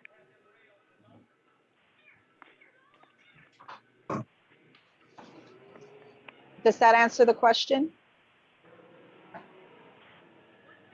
It does. Thank you, Nilsa. Okay, you're welcome. Ms. Pabon? Yes, I'm just trying to clarify something. What about item number 7? That's we're not voting. to approve? Item number 7 has been removed from the agenda. Oh, okay. Thank you. Thank you. Right. Okay. SAPO denied the application already. And so because it was already denied by SAPO or SAPO, I never get it right. We have no Right. reason to vote on it, Ms. Pabon, that's why. Okay, so there's a motion on the table. There was no issue with the friendly amendment. Angel, can we have a roll call to accept this motion as written with the exception of number 6 and to approve number 6 based on the submission of documents? Yes, ma'am. Jose Altamirano is not here. Leroy Andino. Yes. Stephanie Arroyo. Yes. Eva Chan. Yes. Diane Collier. Yes. Carlos Diaz. Yes. Angela Donadell. Yes. Jessica Elliott. Yes. Judith Fabraro. Approve. Roger Flores. Yes. David Giordano. Yes. John Green. Aye. Robert Harvey. Yes. James Horton. Yes. Ivy Hume. Yes. Robin Krinsky. Yes. Marissa Mack. Yes. Giselle Malave. Yes. Francis Mastrota, Yes. Malik McCullough, Jennifer Meyer. What? Jennifer Meyer, Yes. Jessica Morris, Yes. Nelsa Orama, Yes. Beverly Pavon, Yes. Andrew Padilla,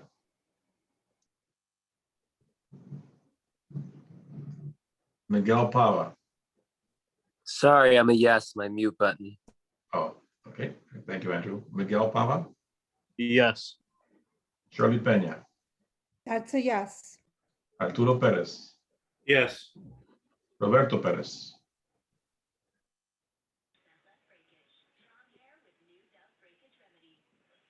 Savasia Robinson Teague, Yes. Natasha Rodriguez, Yes. Xavier Santiago, Yes. Russell Schuler, Yes. Jason Villanueva, Yes. Nye Whitaker,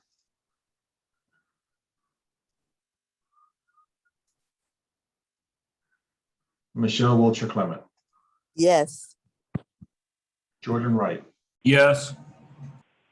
and Jason Wu, not here. The motion passes with 34 votes in favor.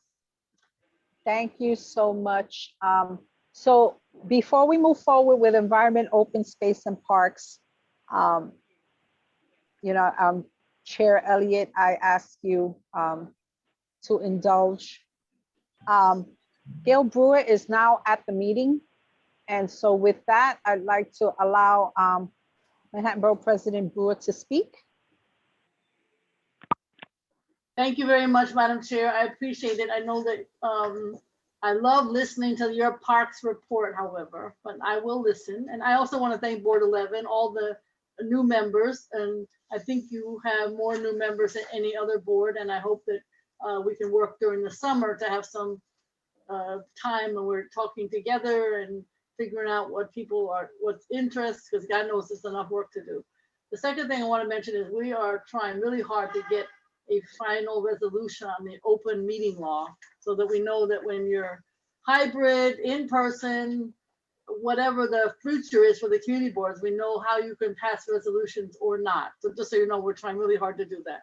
I want to thank Board 11 and Padmore John and everyone, because I know that you put a lot of work into the SIM statute, and tomorrow is to talk about the updates, and I will participate in that. But it really is you and Padmore and many others, the committee, and it was a huge amount of work, and you were successful. The issue of hate is ongoing. I know that in East Harlem, as well as on the Chinatown community, 43rd Street, and the list goes on, particularly in terms of the Asian hate. There has been a lot of discussion and support for the community. We are doing with the Asian American Federation, which has been the lead agency, we're doing entries for those who want to submit some kind of a Stop AAPI Hate PSA, and it's on our website, but it's due on the 21st of June. We've already gotten a lot, and it's a small aspect of what we can do to try to get people involved and to say that all of us are supportive. We did write a letter about the dirt bikes and the ATVs. I don't know if it makes a difference. To the front of the police department, they're trying to figure out what to do. As long as nobody gets hurt, that's fine. But guess what? Somebody just got hurt and killed the other day by one of those individuals. And somebody got hurt in Washington Heights. And it's just a question of more happening. You can't chase the individuals because they are then going to run up on the sidewalk. So my understanding and a suggestion is that some of these bikes are being confiscated when they're getting at the gas station, getting filled up. It's not an easy issue, but I just want to let you know we're trying to figure out. I don't want anybody to get arrested, but I don't want people getting hurt, and I certainly don't want people getting killed. So it's an issue that we're trying to figure out what to do. We are just really impressed in general with East Harlem because your vaccination rates are way, way up. You're way, way up. And you put a lot of effort into getting more and more possibilities for locations. You put press conferences, letters, advocacy, and I think it worked. Needless to say, we still have more to go, but you're very high up on your vaccination rates, and I just want to congratulate you. I also want to say that, you know, you've been working on public safety for a very long time. And there seems to maybe be some glimmer of success. I don't know how else to say it. In Midtown, that's where the mayor put some interagency operations with a woman named Chief Terry Tobin and others, where they have social workers going out with police officers. It seems to be working. I don't know if it's a long-term solution. God knows you have spent, everybody else can talk about it recently. You've been trying to figure this out for a very long time, particularly 125th and Lex and Park, and you know that better than I do. So it is something to think about, that if it's working there, then we should try to do it elsewhere. We're also working in Washington Square Park because they get all the press, you've got all the problems. But in Washington Square Park, we're going to try 7 day a week, not 2, not 3, but 7 day a week, working with the drug treatment programs, no, not police, and also peer folks with those who are doing harm reduction. So we're trying everything at every location, and we'll see what works. You've tried everything also, so I know how hard it is. We are still continuing our Tuesday at 3. We had our discussion today. Again, everybody's welcome to join us. Jessica Mates in our office is the one who coordinates it. And today we had a discussion about the recovery, because sometimes we talk about vaccination, sometimes we talk about recovery and what New York and Manhattan are doing and the money that's involved, and et cetera, et cetera. So today we talked about food. We had the common pantry, which you know only too well, and people from Hunter who do all their food policy. And, you know, there's no surprise to you. We're about 2.1 million food insecure now. And then the question is, down the line, how do you handle the grab and go? There were 800 during the worst of the pandemic sites. There are going to be 400 this summer. I always worry when the city does summer food because they don't tell anybody about their summer food. And so people don't know about it. So the question this summer is, it won't be just young people. Anybody can get food. It's not a question of being young, which the summer food program mandates. It's all adults, all children, all families, all individuals. And there'll be 400 sites in the city. So I think it behooves the community board to find out exactly which schools, which rec centers have this program, and to get people to utilize it, because sometimes they just don't know about it. Nobody, the city's not great. So about telling them. So that's something that we're going to focus on in terms of telling people about. The other thing about food that we learned today, which you may know, is that the pandemic EBT, that's basically the funding that's coming but for those students who were virtual, and they're getting money either on their benefits card or in the mail. Even I, who think I know quite a bit about what's going on, was shocked. It is over $1 billion of money, over $1 billion for the 5 boroughs. And some people are not wanting to do it. So there's a batch that's going to come in for by the end of this month. When I say a batch, I'm talking about millions and millions and millions of dollars. And then there's another one coming in during the summer. I think David knows all about it. But it's almost $2 billion for the city of New York. So we have to use it. We have to spend it. Some people say, oh, I'm not going to spend it because it's on my benefits card, or it looks like it's some kind of a stigma. For God's sake, spend the money. Get the economy going at your local neighborhood stores. So I just want to mention that because that's a lot of money to be circulating and helping us.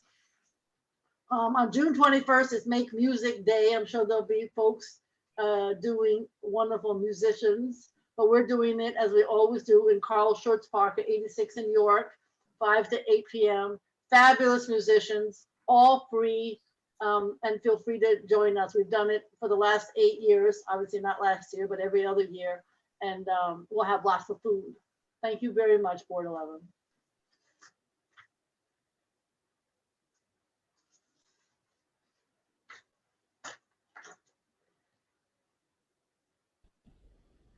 You're on mute, Nilsa.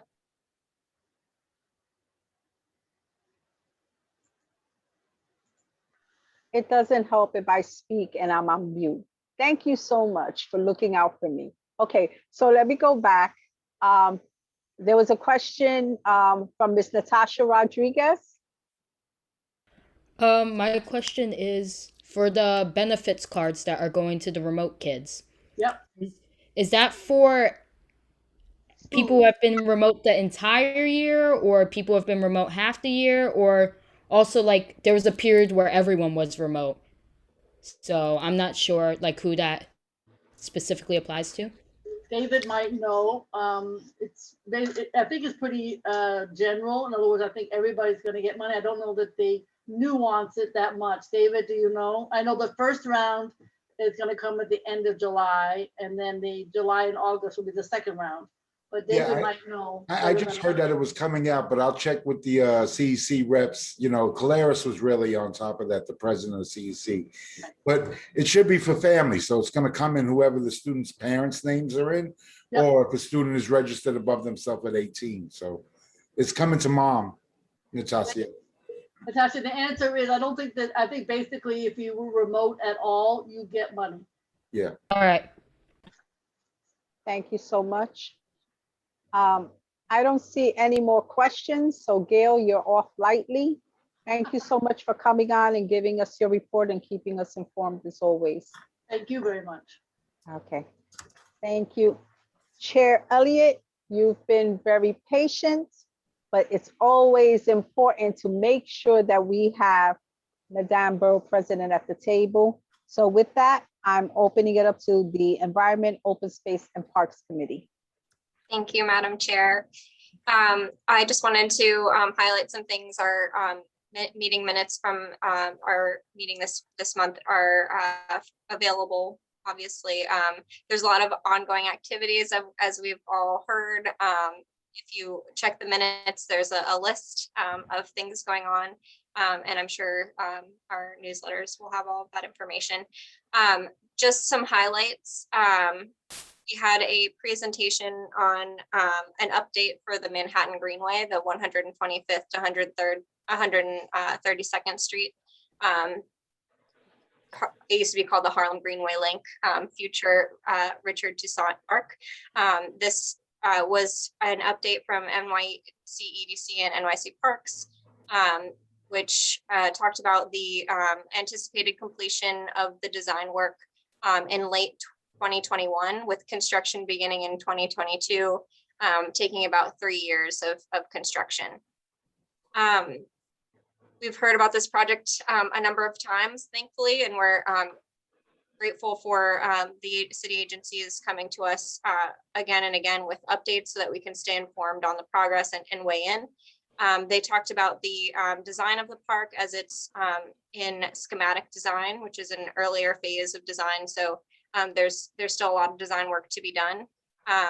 There's a South Athletic area with 18,000 square foot of outdoor fitness center equipment and a basketball court, adult fitness, and other elements to be implemented underneath the bridge. There's a meadow walk in the narrow area of the park as it abuts the FDR. And then there is a Harlem Grove section of the park to the north, which has Grand Lawn. It has a public art project and barbecue areas. So there's more information in the meeting minutes, but the public art project was presented on by the artist Eto. It's called, sorry if I pronounce this wrong, Emanative. It's art, but it's also a musical instrument. So it pushes water through submerged pipes that go to organ pipes, and they're tuned to the dominant 7th chord, which is popular in jazz music. There were some questions that we brought from the previous time that they came to present on this project. Questions about the easements, questions about lighting strategies, about comfort stations and ferry possibilities. We've heard, and this is a big conversation at our meeting, that the comfort station is going to cost about $5 to $7 million. They do not yet have funding for the comfort station, but there is space provided for a future comfort station should they find the funding. And over the course of our meeting, if you were there, you would know that the comfort station was of utmost importance. So we're pushing them to get funding on that element. And we need to do our due diligence as a committee and a board to help advocate for that funding from elected officials. There was no update on ferries at the meeting, but there was a follow-up email that I will circle back with them about.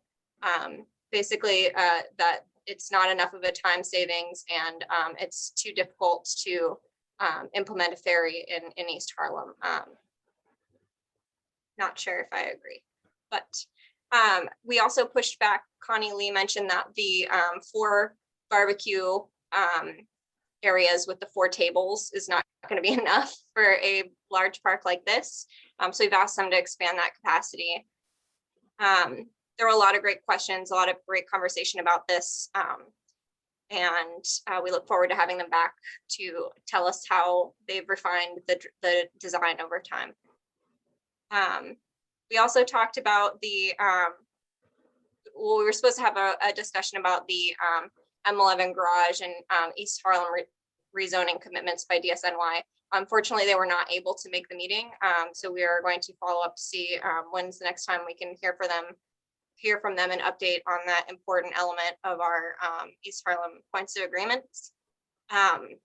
We also talked a little bit about public art installation in parks, and Connie Lee presented upcoming public art installations, and a few of the artists were at the meeting to talk about their work. In terms of old business, we are anticipating another resolution about the dual district garage once we hear back from DSNY. As I said, they did not attend meetings, so we have not yet done that. And then finally, we had a discussion about our CB11 parks tours, which I'm sure you've heard me mention before, but we have 2 coming up that we are planning, possibly a third, but we are trying to see as many parks in our neighborhood as possible. This is primarily focused on the EOSP committee, but we are opening the invitation to everyone on the board and even to members of the community. If you'd like to be involved, I'll put my information in the chat. But we basically want to go see parks in person, talk about our personal experiences and experiences in those parks, and help us to make more informed decisions as we move forward as a committee.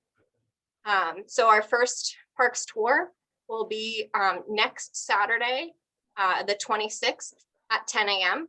and we'll be meeting in the Conservatory Garden at Central Park. I can forward you the meeting invitation so that you can get updated information about our itinerary. If you, I'll put my email in the chat and you can send me an email. The second date will be July 31st, also at 10 a.m. And we're anticipating 2 hours to see as many parks as we possibly can. So like I said, itinerary will follow, and please let me know if you'd like to be involved. Are there any questions? I see no questions, Jessica. Thank you so much. With that, I'm going to move to public safety and transportation. Jessica Morris, would you mind giving the report if you can, in the absence of Jose Altamirano? I can. If you could, Nils, is it possible to circle back? I didn't. Sure. Sure. Yeah. Absolutely. No worries. So now we get to David Giordano, Chair of the Youth and Education Committee. Hi, everybody. How's everybody doing? So we had a really good meeting. We had a very full meeting, and we're looking forward to continuing to meet, hopefully during the summer, to work on a youth task force that we would like to develop. And I wanted to kind of start backwards because I think it's real important as we complete this year to review what we've done, but also take a moment as we go forward. So I'm happy that 2 of the new members on the Youth and Education Committee. One, Natasha Rodriguez, who's a youth and have been a youth at various different schools, and also a member of Children's Aid Society and our leadership team. And also I want to welcome Leroy Adino, who I've worked with at Frederick Douglass and at both at East Harlem Center with Children's Aid and as well in the community doing various projects. So I think we have an exciting new group that's really worked hard over this last year, and we're looking forward to continuing to work and really want to work with some of the members, even including to really begin an initiative of how we include more youth, both in programming that's available, but also a platform for voice on the community board. So Natasha is here with us today, and so is Leroy. During the meeting, we really did have a really great presentation. We had first an update by Children's Aid Society and the East Harlem Center and the rebuild, and where we currently are in that process. In short, right now, we are waiting for the developer, Evan Orenhart, to complete the process and work with Mount Sinai to kind of complete how much space they're going to utilize in the building and then really get moving. The church has started to be demolished from internally. So I know they were staffing up, there's been signs up, and there's permits up to begin the taking down of the church, which was done internally. Right now, all the work is inside. I know they began outside where the open street is, but that will only be done during the week and not during the weekends to conflict with the open streets. So as we continue, Children's Aid is also looking for new board members for the Community Advisory Board. John has been one of our members. Natasha and her whole family's also participated in that. Nelsa, you've been to all the meetings. But we're in the process now of putting out applications for new members or for members that are currently on the board to kind of, re-up the application. So John, if you're interested, we'd love to have you. Yolanda Brown has also expressed some interest. We also had two other great presentations. One by Borica College, William Huseño, who came and talked about the opportunities and free opportunities for higher education. And when we often think of college, right away, we always think of students that graduate high school. And one of the initiatives with Borica College is to really look at adult learners and creating opportunities for people that may have, for whatever reason, was sidetracked or couldn't at that time go to school, but also may be ready right now and want to enter into college. So we had a presentation. Actually, he presented at the last full board meeting and gave a little bit more in-depth presentation at the committee. Then we also had a wonderful presentation. I think I got to thank Angel for having them come. And it's related to a youth project that they're working on to develop housing for homeless youth and specifically LGBT. So on 106th Street, they're looking to put up a 10-story building. And there are actually 4 different agencies that are involved with this project. And they came before, I believe, the housing and the land use. So it was really nice to hear it and hear them come about the wonderful opportunities that are being created for youth. So Ascendant Neighborhood Development, who currently has 677 units in Harlem and East Harlem, is currently the one that are supporting this project. They also have 316 other new units in the process of being built as well. So they provide affordable housing. They've been doing it since, I believe, 1988. They have also worked in conjunction with the Ali Forney Foundation, which works with LGBT youth that are homeless. And the third part of it is a public art initiative, and that's with Groundswell Community Mural Projects. So all these things are going in simultaneous, and there's going to be a new building on 106th Street that will be devoted for short-term temporary housing for LGBT youth that are homeless. And one of the things that was, kind of striking in the presentation was that out of the 50% of youth that are homeless, 50% of them are LGBTQ youth. And out of them, 90% of those youth have reported that homophobia, and family rejection are the main reasons that they're homeless.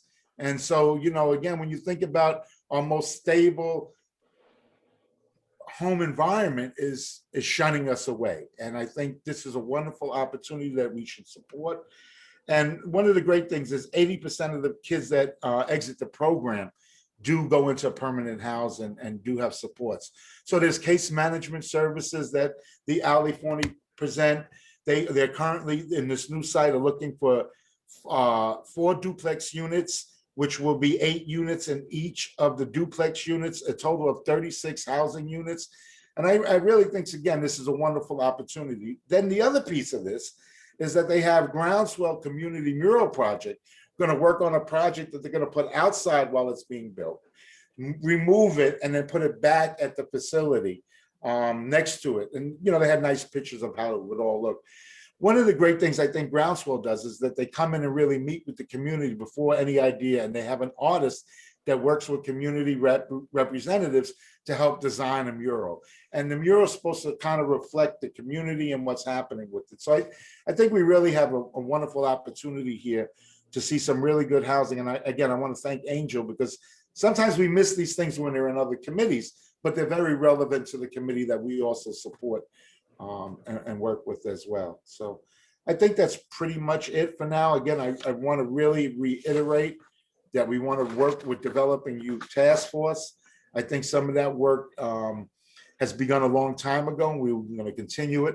I think also, and Xavier didn't mention this earlier, that he's been working hard with several board members and on some of our youth to put on a youth symposium. And we're working with other CBOs, Union Settlement, particularly the Hub Grant, to also make this happen. So the idea is in the summer, somewhere maybe July, that we'll do a social justice piece with kids that are in SYEP and teens.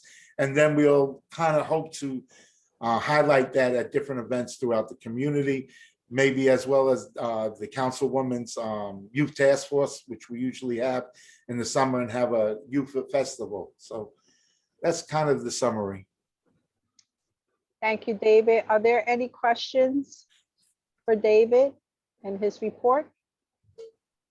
Did I miss anything? I feel like something was, sorry, I feel like something was mentioned, like about Who's speaking? I'm sorry, who's speaking? Can you raise your hand so I can recognize you?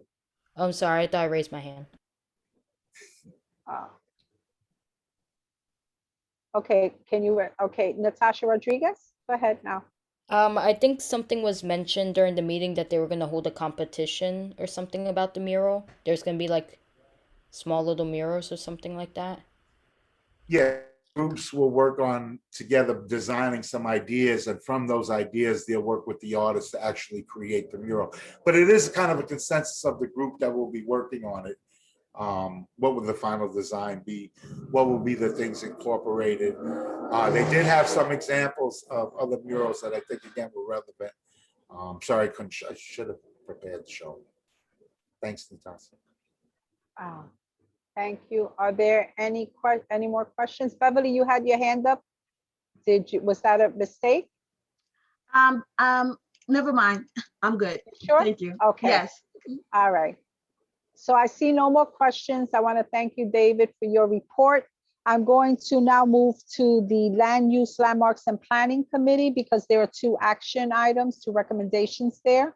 And so with the absence of Elsie Encarnacion, the chair, I'm going to ask Jessica Elliott if she would like to give us a brief report on these items. And if not, then I can always ask Angel Muscane to fill us in. Jessica? All right, I'm definitely not prepared. So would you like Angel to report? Maybe Yeah, Angel can fill us in. That would be great. Sorry about that. No, not at all. Angel, I am hoping that you can give us some background on these recommendations. Did he run away? No, I didn't run away. Okay. I thought I got out of it. So we had these 2 action items. The first is an application submitted on behalf of St. Cecilia's Church. They're looking to put in a chairlift so that folks to comply with ADA requirement. Well, actually not ADA requirements, but to allow for folks that that require that kind of assistance to be able to access the church. And the committee approved that recommendation. The second is the first in a series of proposed zoning text amendments that DCP has been issuing over the last couple of months. And this is the Elevate Transit Zoning for Accessibility proposal that the model is that it will provide additional floor area in exchange for contributions to improvements in transit stations, for example, incorporating a station into a project, or a contribution to improve of a station in some way, be it accessible, be it an aesthetic improvement, or more importantly, and the priority of being providing accessibility, like space for elevators to access the station. So those are the two recommendations. The first is a straight approval, and the second for the land use application is an approval, a denial with recommendations. The draft resolution for that includes a recommendation for the Elevate Transit application was shared with the board in advance. There are 3 recommendations as part of that denial. I believe one of the board members may have an additional one to put on the table. But yeah, that was the meeting. If there are any questions, I'm happy to address the questions. Okay, so everyone heard what Andrew said regarding those 2 items. Are there any questions? So the first one was a landmarks application for St. Cecilia's Church to install a chairlift to assist parishioners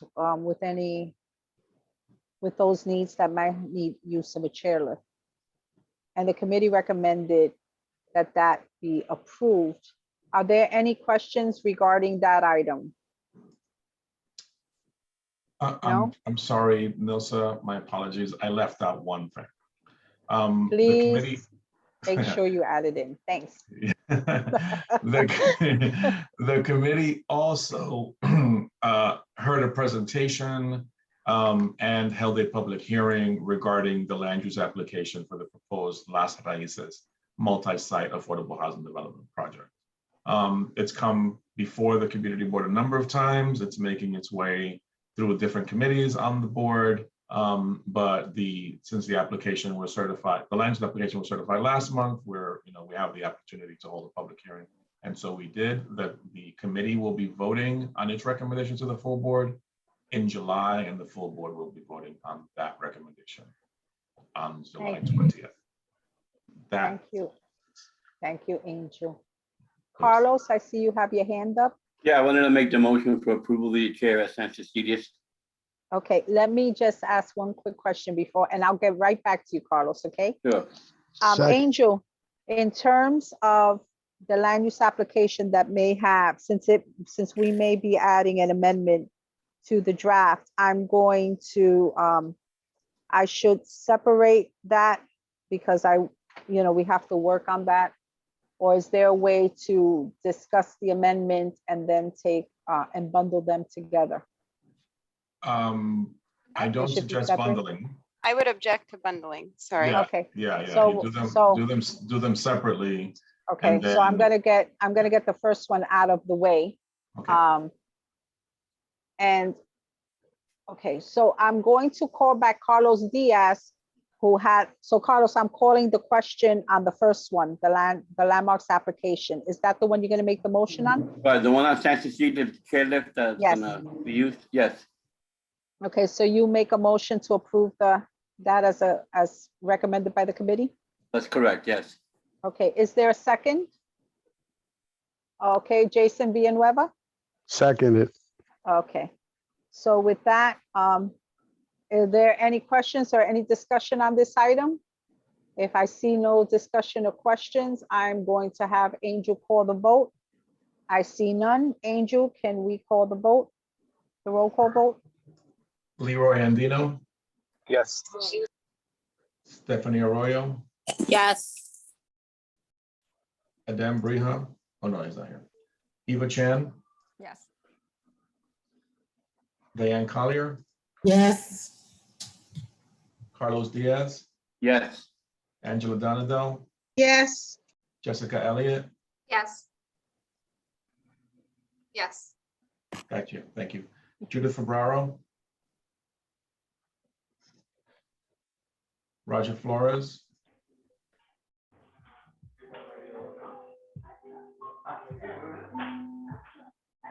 David Giordano, Yes. John Green, Aye. Robert Harvey, Aye. James Horton, Aye. Ivy Hume, Yes. Robin Krinsky, Yes. Marissa Mack,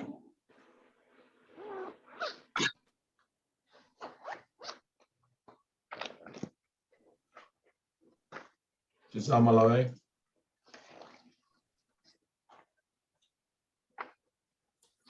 Francis Yes. Mastroda. Oh, thank you, Giselle. Francis Mastroda. Yes. Thank you. Malik McCullough. Yes. Thank you. There you go. Jennifer Meyer, Yes. Jessica Morris, Yes. Nelsa Arama, Yes. Beverly Pavone, Yes. Andrew Padilla, Yes. Miguel Pava, Yes. Shirley Peña, Yes. Arturo Perez, Yes. Roberto Perez, Sabasia Robinson Teague, Yes. Natasha Rodriguez, Yes. Don Sanders, Xavier Santiago,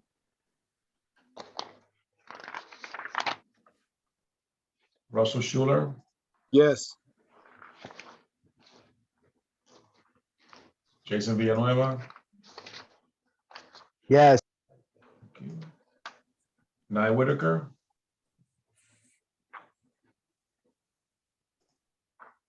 Michelle Wiltshire Clement, Yes. Jordan Wright, Yes. Jason Wu. Motion passes. Thank you so much. And with that, we're going to move to the second item, the land use application, the Elevate Transit. A draft had been circulated for the board, and it's my understanding based on what Angel stated tonight, that there may be a further change to this. So with that, I will open that up for discussion as opposed to. Hi, hello, hello? I'm sorry, I don't know if you Hey, heard me on Judith? that last vote. Judith? Yes, I don't know if you Okay. heard me on that last vote. I tried to go in and come, go back in, but it's still not working. It's my understanding according to Nye that you and her may having connectivity issues. Angel, were you able to hear Judith? Because I didn't hear her. I did not. What's your vote, Judith? Yes, Thank you, Judith. okay. Thank you so much, Judith. So with that said, we have a recommendation on this item with denials, and a draft resolution was circulated. Before we vote on the draft circulation, in the interest of efficiency, I'm going to open it up to Jessica Morris, who has her hand up. So if she needs to inform this draft resolution so that we can hear her additions. Jessica? Thank you, Nilsa. And my apologies, I was not able to attend the meeting last week to add this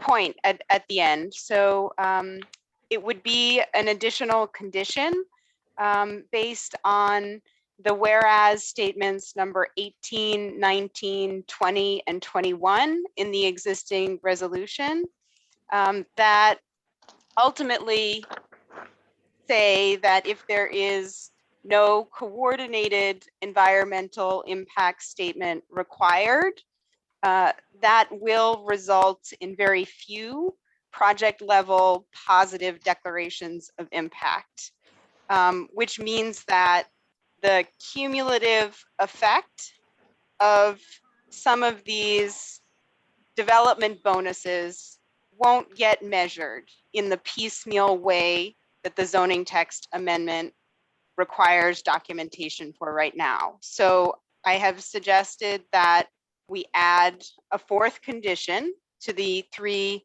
conditions. The fourth condition, and I will put it in the chat for folks who would like to read it, but the fourth condition would state that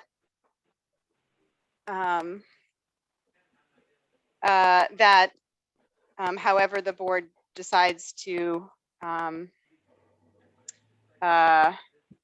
that the fourth condition would be a full environmental review is required that assesses the environmental impacts of all reasonable development sites within the targeted transit stop catchment area for each individual application, inclusive of overlapping catchment areas if they should exist, as segmenting the environmental review by project will understate environmental impacts and potentially leave foreseeable environmental impacts undisclosed and unmitigated.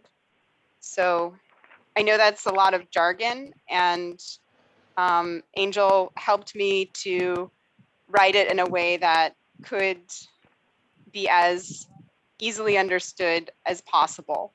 Basically, and I think I've said this, is that if we don't ask for coordinated impacts to be disclosed, then you could have multiple actions that add up to effects that don't matter when they're taken individually. So this, I think it's something important, given that in our district we have the 456 line and a number of local stops that 2 avenues away, sometime in the future, perhaps there will be another line that runs parallel.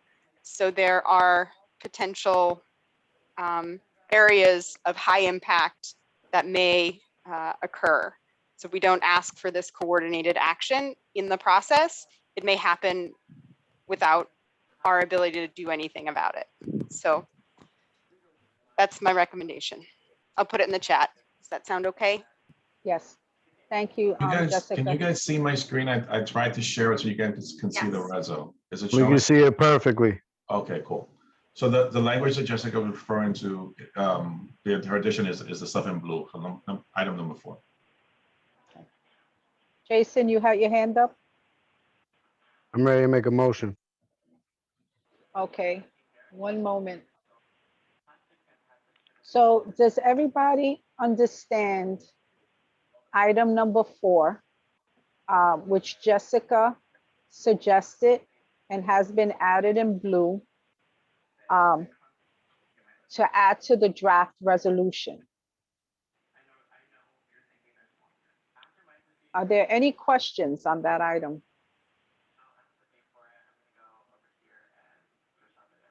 Okay. I see none. So is there a motion for to adopt the addition to this resolution as item number 4 as suggested by Jessica Morris? Jason Villanueva?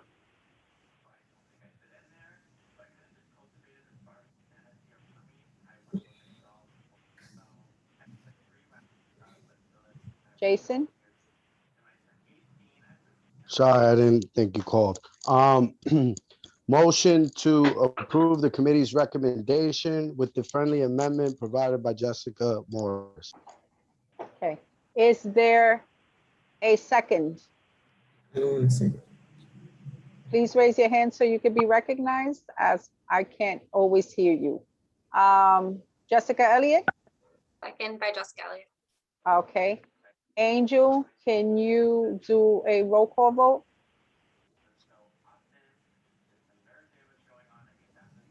Yep. Let me stop sharing.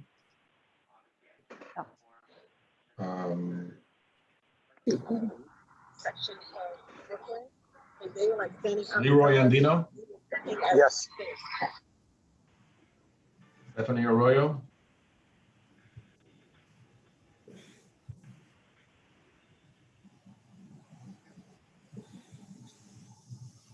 Eva Chan,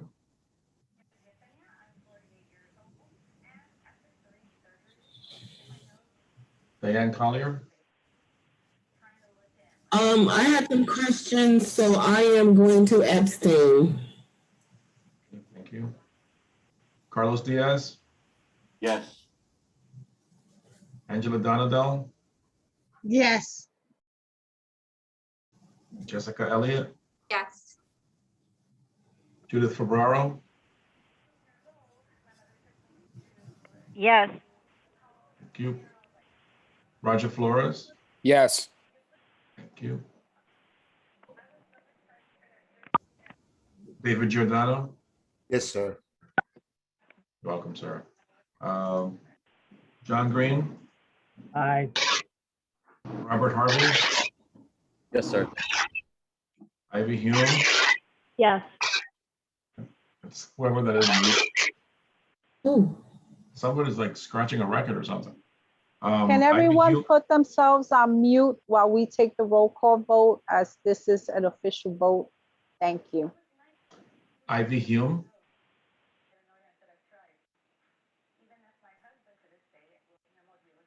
Robin Krinsky. Yes. Sorry, I thought you called my vote a second ago. Yes.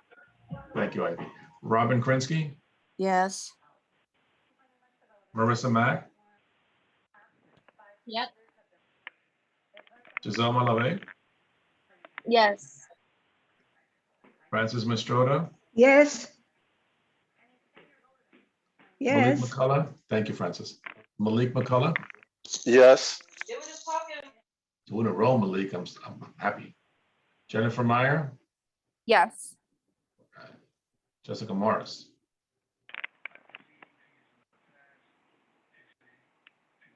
Jessica Morris, where'd you go? Nelson Rama, Sorry, Angel, I'm here. I'm a no. you're a no. I am a no. Beverly Pabon, Abstaining. I'm not too familiar with this Okay. proposal right now. okay. Nelson Rama, Yes. Andrew Padilla, Yes. Miguel Pava,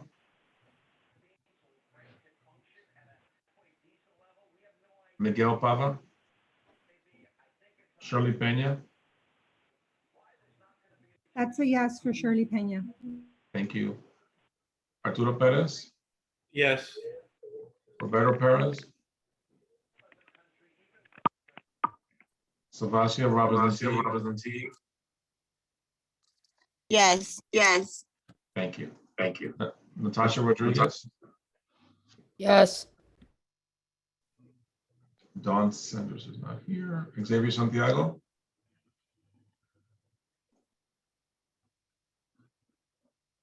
Russell Schuler, Yes. Jason Villanueva, Yes. Nye Whitaker,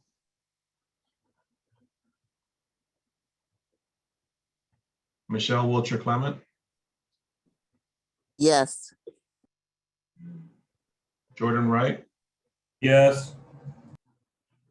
Jason Wu is not present, and Stephanie texted that her vote was a yes.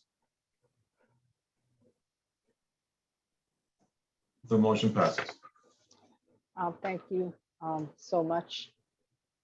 Angel, a quick question. Was was Judith able to vote, or were you still having technical difficulties? I did not hear Judith's vote. Judith? She's not on the call either. Okay, no, she's on the call, but she's been having I issues. thought so- I thought I voted. Did Okay, I what- not? I didn't Okay, hear you. didn't come through. Oh, God. What's the vote? Okay, Judith? can you repeat it so that I can? I'm sorry, I've been having problems with No my worries. It's iPad. okay. It's all right. We'll repeat it. So it was a motion to approve the committee's recommendation as it relates to Elevate Transit with the addition of a fourth recommendation that was proposed by Jessica Elliott. Jessica Morris. Jessica Morris. Mhm. All right, I'm gonna abstain because I'm Okay. not fully aware of it. Okay, Okay, thank you. thank you, Judith. I just Okay, wanted to be okay. sure that if you tried to Thank you. vote, that it I was I captured. appreciate. I'm having so many problems tonight with the voice thing. So Okay, so with that, we're going to move on to our committee reports, and I'm going to move to district needs and budget. Chair Villanueva. Good evening, family. Jason Villanueva. Sorry I don't got video. Like many of us, I'm having my own connectivity issues. District needs meeting was great. We have one action item. I don't know if we're gonna vote on it today. Where pretty much we've been working on our goals with as it relates to establishment, engagement and education. And our assistant district manager, also known as our staff liaison, worked on a process and a draft work plan that was outstanding. The committee weighed in. We collaborated on the document, reviewed it, and then we took a position and we approved our draft work plan for fiscal year 2023. This is the first form of its kind, in a sense, coming out of our committee. So we would love for the board support because there's a lot of cross collaboration. As those of us are familiar with the term and those of us who are new, welcome. Welcome to the community board. I look forward to seeing you in the months to come in person as well as virtually. But with that said, that's our ask. We're looking for the board support to approve a draft work plan for fiscal year 2023 as it relates to the statement of district needs and our budget requests. The document was provided ahead of the meeting, so if there's any questions or concerns, please share. Thank you. Jason, are there any questions? I don't see any questions. No question, sorry. Oh, sorry. Hold on a minute. Who is that? Do you have your hand raised? Oh, Jessica? I just raised my hand. Sorry, Nilsa, I was slow on the hand raise. Okay. Click on the mute button. I do have a question. Jason, you mentioned that the plan was provided ahead of time, but I don't see it in the set of meeting materials. Can it be found somewhere else?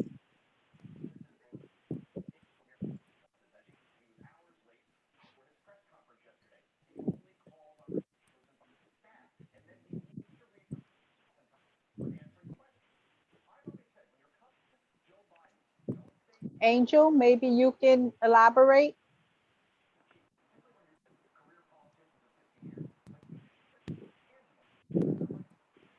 I'm sorry, I'm not sure what was being referred to. So in his report, Jason mentioned that the committee approved a draft work plan for 2023. Yeah. And he sort of intimated that it was ready for the board for review. I'm not sure if the board needs to actually review if it's a work plan for how the committee works. Can you give us a little bit? It's being discussed at executive and then circulated to the rest of the board. Okay, so that's why it's not, that's why, Jessica, it's not available now. Our executive meeting is on Thursday, and once the executive committee reviews it, then it will more than likely be presented at the next full board meeting in July. Thank you, Nilsa. Thank you, Angel. I look forward to reviewing it and seeing when those critical points of collaboration will happen throughout the year. Thanks. Great, thank you. Are there any more questions? Okay, Seeing none, thank you, Jason. We're going to move to our Human Services Committee with Chair Nye Whitaker reporting.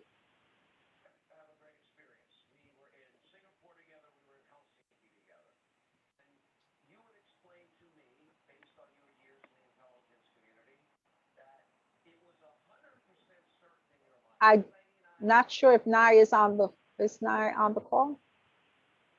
I know she's been having technical difficulties. So I'm going to move on. I'll come back to her if she's able to get on. So Economic Development and Culture, that's Marissa Mack. I'm not sure if she's on. I'm on. Oh, I'm you here, are. Nelsa. Thank you. Sorry, Melissa. It's okay. No problem at all. Good evening, everyone. I hope you're all well. We actually are meeting tomorrow. So we have not met since our last full board meeting. But I did just want to make a couple of announcements. One, which is very exciting, that happened recently. The Senate passed the resolution making Juneteenth an official holiday. So that I think is something to be celebrated, and thankful that that is now being acknowledged as a federal holiday. Second, for our board meeting that's coming up tomorrow, I did just want to make an announcement that we will hear from our resident panelists, Union Settlement, Uptown Grand Central. We will also hear from L&M developers about what they've been doing in regards to our community and the partnerships that they have been forging during this time. We also plan on hearing from Ascendant Neighborhood Development on the Las Raíces community project that we've been hearing about for a while. So they will be presenting, as well as the 2nd Avenue subway line, and we will be talking to them about what's coming up, how this is going to impact all of the businesses around the extension that will be taking place, and how we can involve the board and obviously the residents and business owners within the community. So just wanted to give that update. We will also have one more note, the Fresh Air Fund. They are working with Uptown Grand Central and I believe Union Settlement on a few activities this summer. So they will be presenting as well. They were a last minute ad. So just wanted to update you all in terms of what is coming up for our meeting tomorrow. And if there are any questions, please feel free to reach out. Are there any questions for Marissa Mack? All right. Thank you so much, Marissa. Thank you, Nelsa. You're quite welcome, my dear. With that, I'm going to move back to if Jessica Morris is ready to give a small synopsis, if she can, for the public safety and transportation. If not, then I'll move forward with the executive report. Hi, Nilsa. Thank you very much. And sorry, I was not ready to go. Not at all. Not at all. So for new board members, my name is Jessica Morris. I'm the vice chair of the Public Safety and Transportation Committee. Jose Altamirano, who is our veritable spirit animal, isn't here tonight to give the report. It's for informational purposes only. We heard from our representatives at NYPD. We heard from the 23rd precinct, not from the 25th precinct this month, but generally with the observation that like citywide and nationwide, there's a lot of criminal activity that's happening and that continues to happen in our district, and they do their best to police as justly, but in their mission to maintain public safety. So the crime report is always a little bit alarming, but it's necessary to hear. We also heard from the district attorney's office, as we always do, with their community outreach liaison with all of the work that they do to engage youth, both in the district and beyond. And we heard from our representative from the Department of Transportation, which has not been the most fruitful relationship recently. I think there's a recognition of the incredible wealth of knowledge that all of you and everyone in our community brings with their eyes on the street.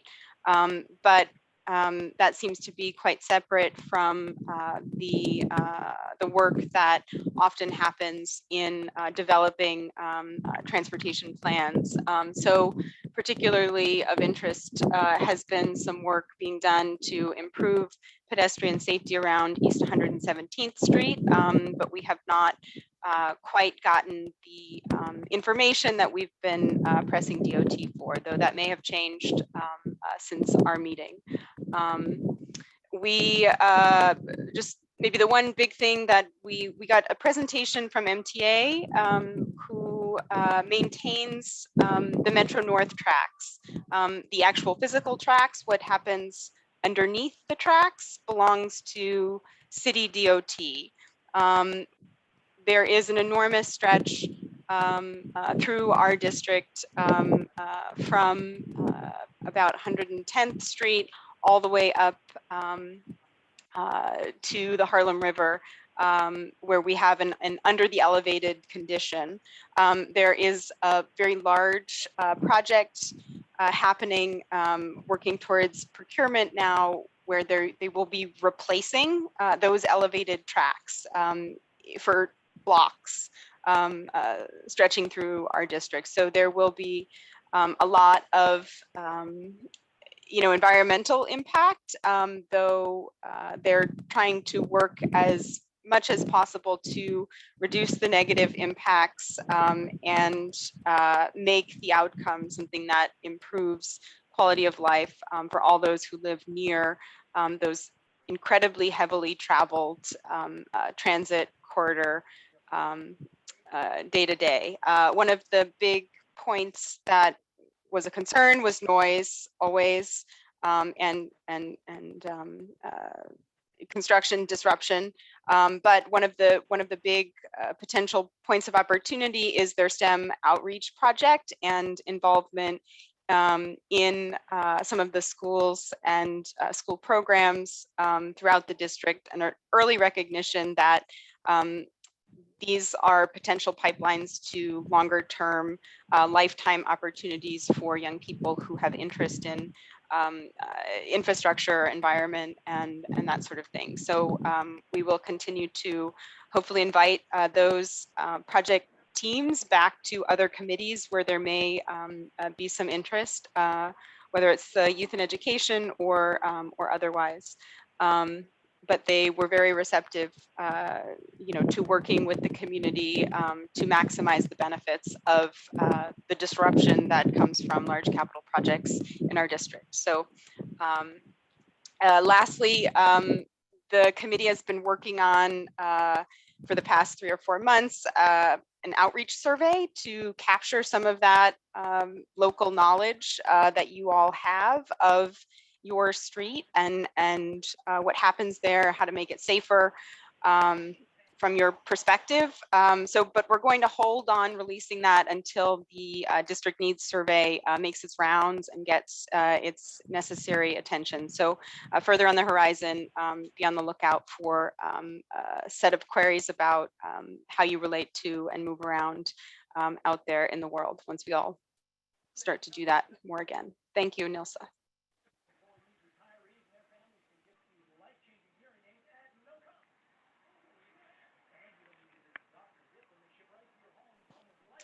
Nilsa, you may be on mute because we don't hear you.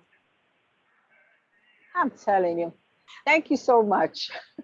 Both Jessicas have corrected me tonight. Eva Chan, you had a question? Yes, my question has to do with the investment in the rail track. Has there been any plan to improve what do you call noise minimization around the rail track while they're upgrading the rail track? It's a good question. Whether they have involved local block associations? Eva, that's a good question, and I think something that came up at the meeting. My understanding is that from an engineering perspective, the work being done will implement latest noise mitigation technologies. So it will significantly improve on the general conditions that exist now, though it was clearly stated that it will not eliminate noise completely, but that the track replacement there's a set of replacement that happens south of 116th Street, and there's a set of track replacement that happens north of 125th Street, is my understanding. And in both those cases, it's my understanding that yes, there will be engineering improvements that significantly improve noise mitigation from trains on track. As Beverly far Pavone- as Oh, block sorry. association engagement, I think they have not done as robust a set of hyper-local engagement as they probably should. So we can continue to advocate for that to happen and make sure that they're connected to the right stakeholders. You know, if that's something that we can facilitate. It came up with that issue of hyper-local knowledge and specific communities along that corridor that need representation in the project engagement. So it's a good question, and I think their answer was no, not yet. So we can, in our work, follow up on asking them to continue to make those points of connection and outreach. Okay, I'm going to call Beverly Pavone, and then if there are no questions, I'm going to add a comment because I attended 2 presentations from the MTA with 2 different groups of stakeholders. So I will comment on that. Beverly, you had a question? Yes, thank you, Madam Chair. Good evening, Jessica. In regards to the track replacement, do they have a start date? And my second question is, would there be some sort of environmental air quality monitoring because of the high asthma issues that we have in this community? Great question, Beverly. As far as a start date, they are still in design, and then we'll have to go through, I believe, it's a design build project, so their procurement and implementation will happen faster than city process. They were given state level design build authority, so the actual work should not take 5 years to get started, though I do not recall, maybe Nilsa, if it's on top of mind for you, what the start date is. I don't believe the presentation is up yet under current projects, and I was not provided the presentation prior to our meeting, so I could not reference it before this point. So I don't have an answer for you on that, Beverly. As far as air quality is concerned, there are standard practice points of mitigation in any capital project that are required by all state and local level environmental protection agencies. But I think to your point, with specifically vulnerable populations in East Harlem, citizen science has incredible recourse to action these days. So for communities to pop air monitor sensors or work with local nonprofits to start to accumulate evidence on air quality that is unacceptable, that's something that can be acted upon. As of now, outside of what's required by construction standard practices, nothing specifically. But if it's something of concern, I would, as a resident, I would say, air quality sensors are not difficult to get hands on, and it would have value potentially to look into that if you have serious concern. Nilsa? Thank you. You're welcome. Oh yes, hi. So they have actually been reaching out to the community. They actually reached out to the community board to do this presentation. And of course, the public safety meeting is open to all board members. It's important that as board members, if we have the opportunity to get a peek at projects that are coming down the pike that we try to do so. So the MTA had a Zoom call where they invited a whole bunch of different stakeholders, and they showed that, I guess it's the same presentation that was shown at CB11, which had an anticipated timeline, which was subject to change because there was some questions. There was a lot of questions from the different stakeholders who attended regarding environmental impacts, regarding the build environment, regarding the pillars, regarding noise mitigation. And one thing that the MTA did say was that the noise from the train with the track, that's not going away. That noises will improve based on the newest build techniques and the newest technology that will help bring down some of the noise, but that there's some certain noise that will not be eliminated. They also reached out to the Friends of La Marqueta advisory group because that will be the market is going to be directly impacted because, as you know, the market is right underneath La Placita. And so they were showing their presentation as well. The Friends of La Marqueta had a lot of questions, and the MTA said that they will come back with some answers. I'm going to ask Angel if he remembers the estimated date of possible start. I don't. 2023. 2023, right? I was going to say late 2022, but 2023, that jives with some of my memory. And so we're talking about 2023, this project starting. And so there's a lot of involved and a lot of information. They have to do this work, especially since the 125th Street stop is used by many thousands of people throughout the year to get trains, and that is a vital artery to upstate. So I'm sure that they will be back. I will ask that when they come and present to whichever committee they come to next, so they come back to public safety, that all board members make it a practice to try to log in or attend or get recordings or video from the meeting so that you can be aware of these projects, because at some point down the line, you're going to be asked to weigh in. So with that, Jessica, thank you so much for your report. And I am going to check and see if Nye Whitaker was able to log on. And if she isn't, then I'm going to move to the executive report. Xavier, will you give a synopsis of the executive committee meeting, or shall I? So the previous one from last month, May 20.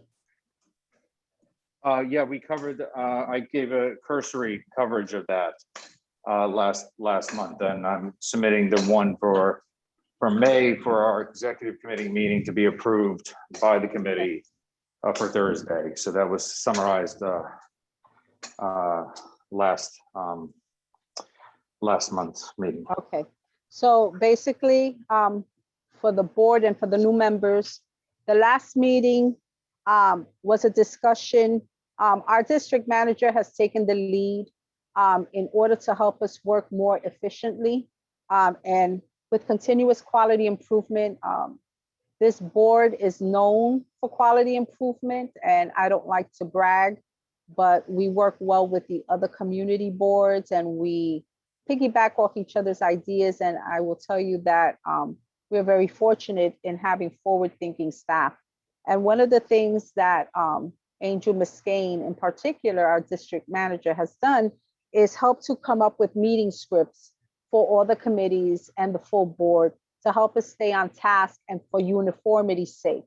And we've also tightened down on some processes to make meetings flow easier. And that was one of the things that were discussed at the last executive meeting.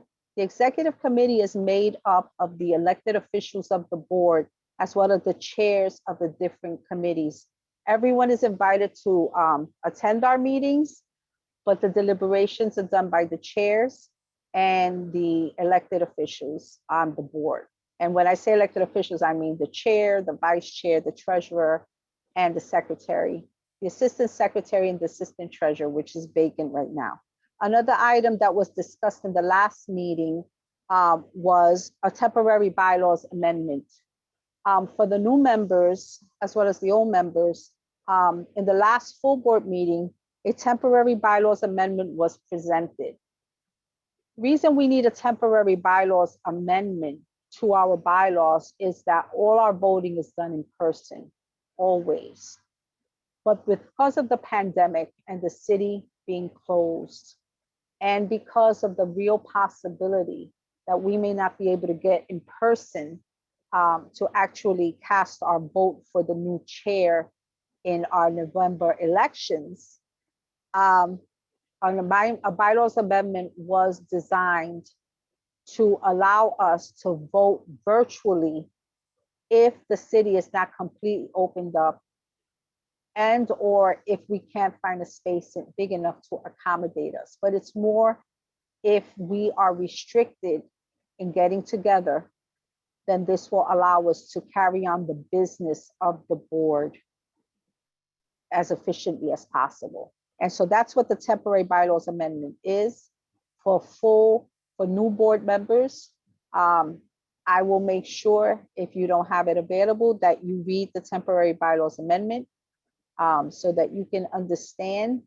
The whole board will be voting on the temporary bylaws amendment next month.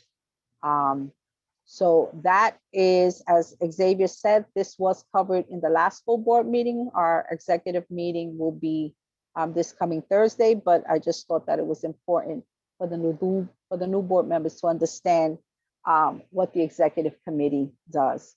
Are there any questions in regards to anything Xavier might have said and anything I might have said in terms of the bylaws amendment or the meeting scripts? Seeing none, I don't see Nye Whitaker.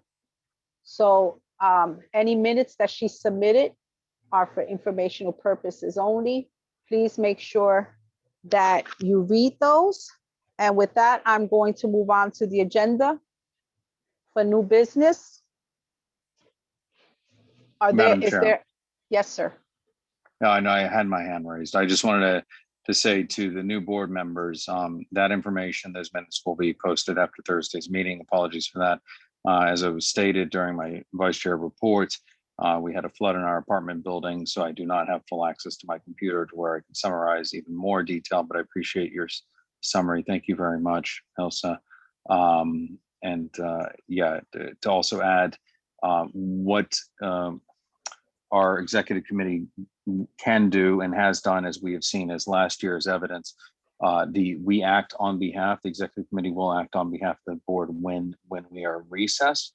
And that was a prime example of that was when we first went into COVID, we had to act on behalf of the board, and then all those matters were ratified later. So that's a little nuance, and I just want to share that with everyone. But that's why it comprises the chairs and the elected leadership, is so we act on behalf in instances of emergency. So thank you very much. And thank you, Xavier. So we are now moving on to new business. Is there any new business? I don't see any hands to bring up any new business. Angel, I'm assuming that I have not missed any new business from our perspective. Not that I'm aware of. You have two Okay. hands up though. Let's see. Carlos Diaz? Yeah, I just want to invite everyone on Saturday. Wow. We are doing the induction ceremony of the street naming for a stickball player by the name of Pete Velez that the board was supportive of. And it's going to happen this Saturday at 12 o'clock, 115th and Park Avenue. You're all welcome to attend. Okay.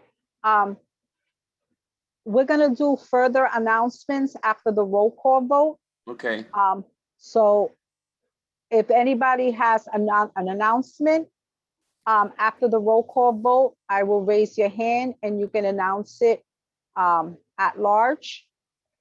Do I see any other hands? No? And seeing no new business, I'm going to move on to old business.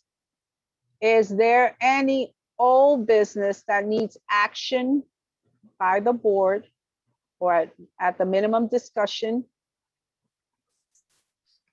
Okay, I see no hands. So with that, Angel, I'm going to move to the roll call vote, and after the roll call vote, I'm going to make the announcements. In addition, entertain any other announcements of any events that are happening. Angel? Leroy Andino, Present. Stephanie Arroyo, Present. Eva Chan, Present. Diane Collier, Here. Carlos Diaz, present. Angela Donadell, Present. Jessica Elliott, Present. Judith Ferraro. Present. Thank you. Roger Flores, Present. David Giordano. Present. Thank you. John Green, Here. Robert Harvey, Present. James Horton, Here. Ivy Hume,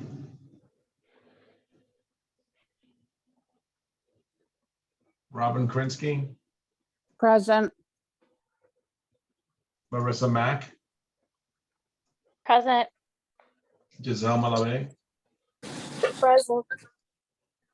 Francis Mastrota,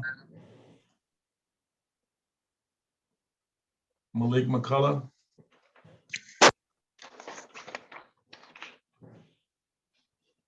you were doing good, Malik. Jennifer Meyer, Present. Jessica Morris,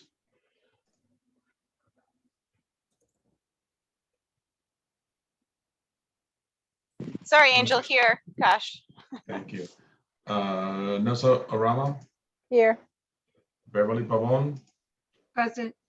Andrew Padilla, Present. Miguel Pava, Present. Shirley Peña, Present. Arturo Perez, Present. Roberto Perez, Present. Savasia Teague, Robinson Teague,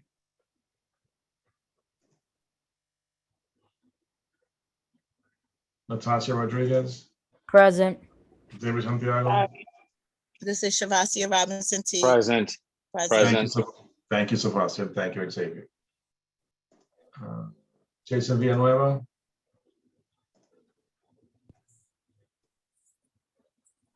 Nye Whitaker,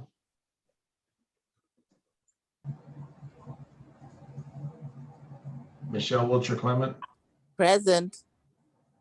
Jordan Wright. Present. We have quorum. Angel, I'm here too. Russell Schuler. Oh, how can I forget you? We can't skip Russell Russell Schuler. ever. Thank you, pal. Thank you. All right. Thank you, Angel. And so Carlos Diaz made an announcement. This is an announcement section. Carlos, would you like to say it one more time? Sure. On Saturday at 12 o'clock, we're going to be doing the street naming for a gentleman who's a former East Harlem guy for over 50, 60 years. We're naming a street after him. It's called Street Pedro Pete Velez. It's going to take place on Saturday, 12 o'clock. You're all welcome to attend. The city councilwoman, Diana Ayala, will be doing a presentation, and we're going to have some speakers who played with Pete Velez back in the good old days, which is the 40s and the 50s. So you're all welcome to attend. Carlos, what street? What's the address? 115 and Park Avenue, 115th Street and Park Avenue, the west north corner. Okay, thank you so much. I'm also going to announce that the following meetings have been added to the CB11 meetings calendar for July. The Land Use Landmarks and Planning Committee will be meeting, well, June 22nd at 6:30 PM. Licenses and permits will be meeting July 6th at 6. Land Use Landmarks and Planning Committee again will meet on July 7th. And the Executive Committee will meet on July 8th at 6:30. The next CB11 full board meeting will be on July 20th at 6:30. That is when we are going to be voting on the temporary bylaws amendment. So it is important that everyone review the temporary bylaws amendment because we have to vote on it. And because that is how we mean to have the elections. And so it's important that every full board member weigh in. With that, if there are no announcements, Eva, you have your hand up. Yes, we are partnering with NYCHA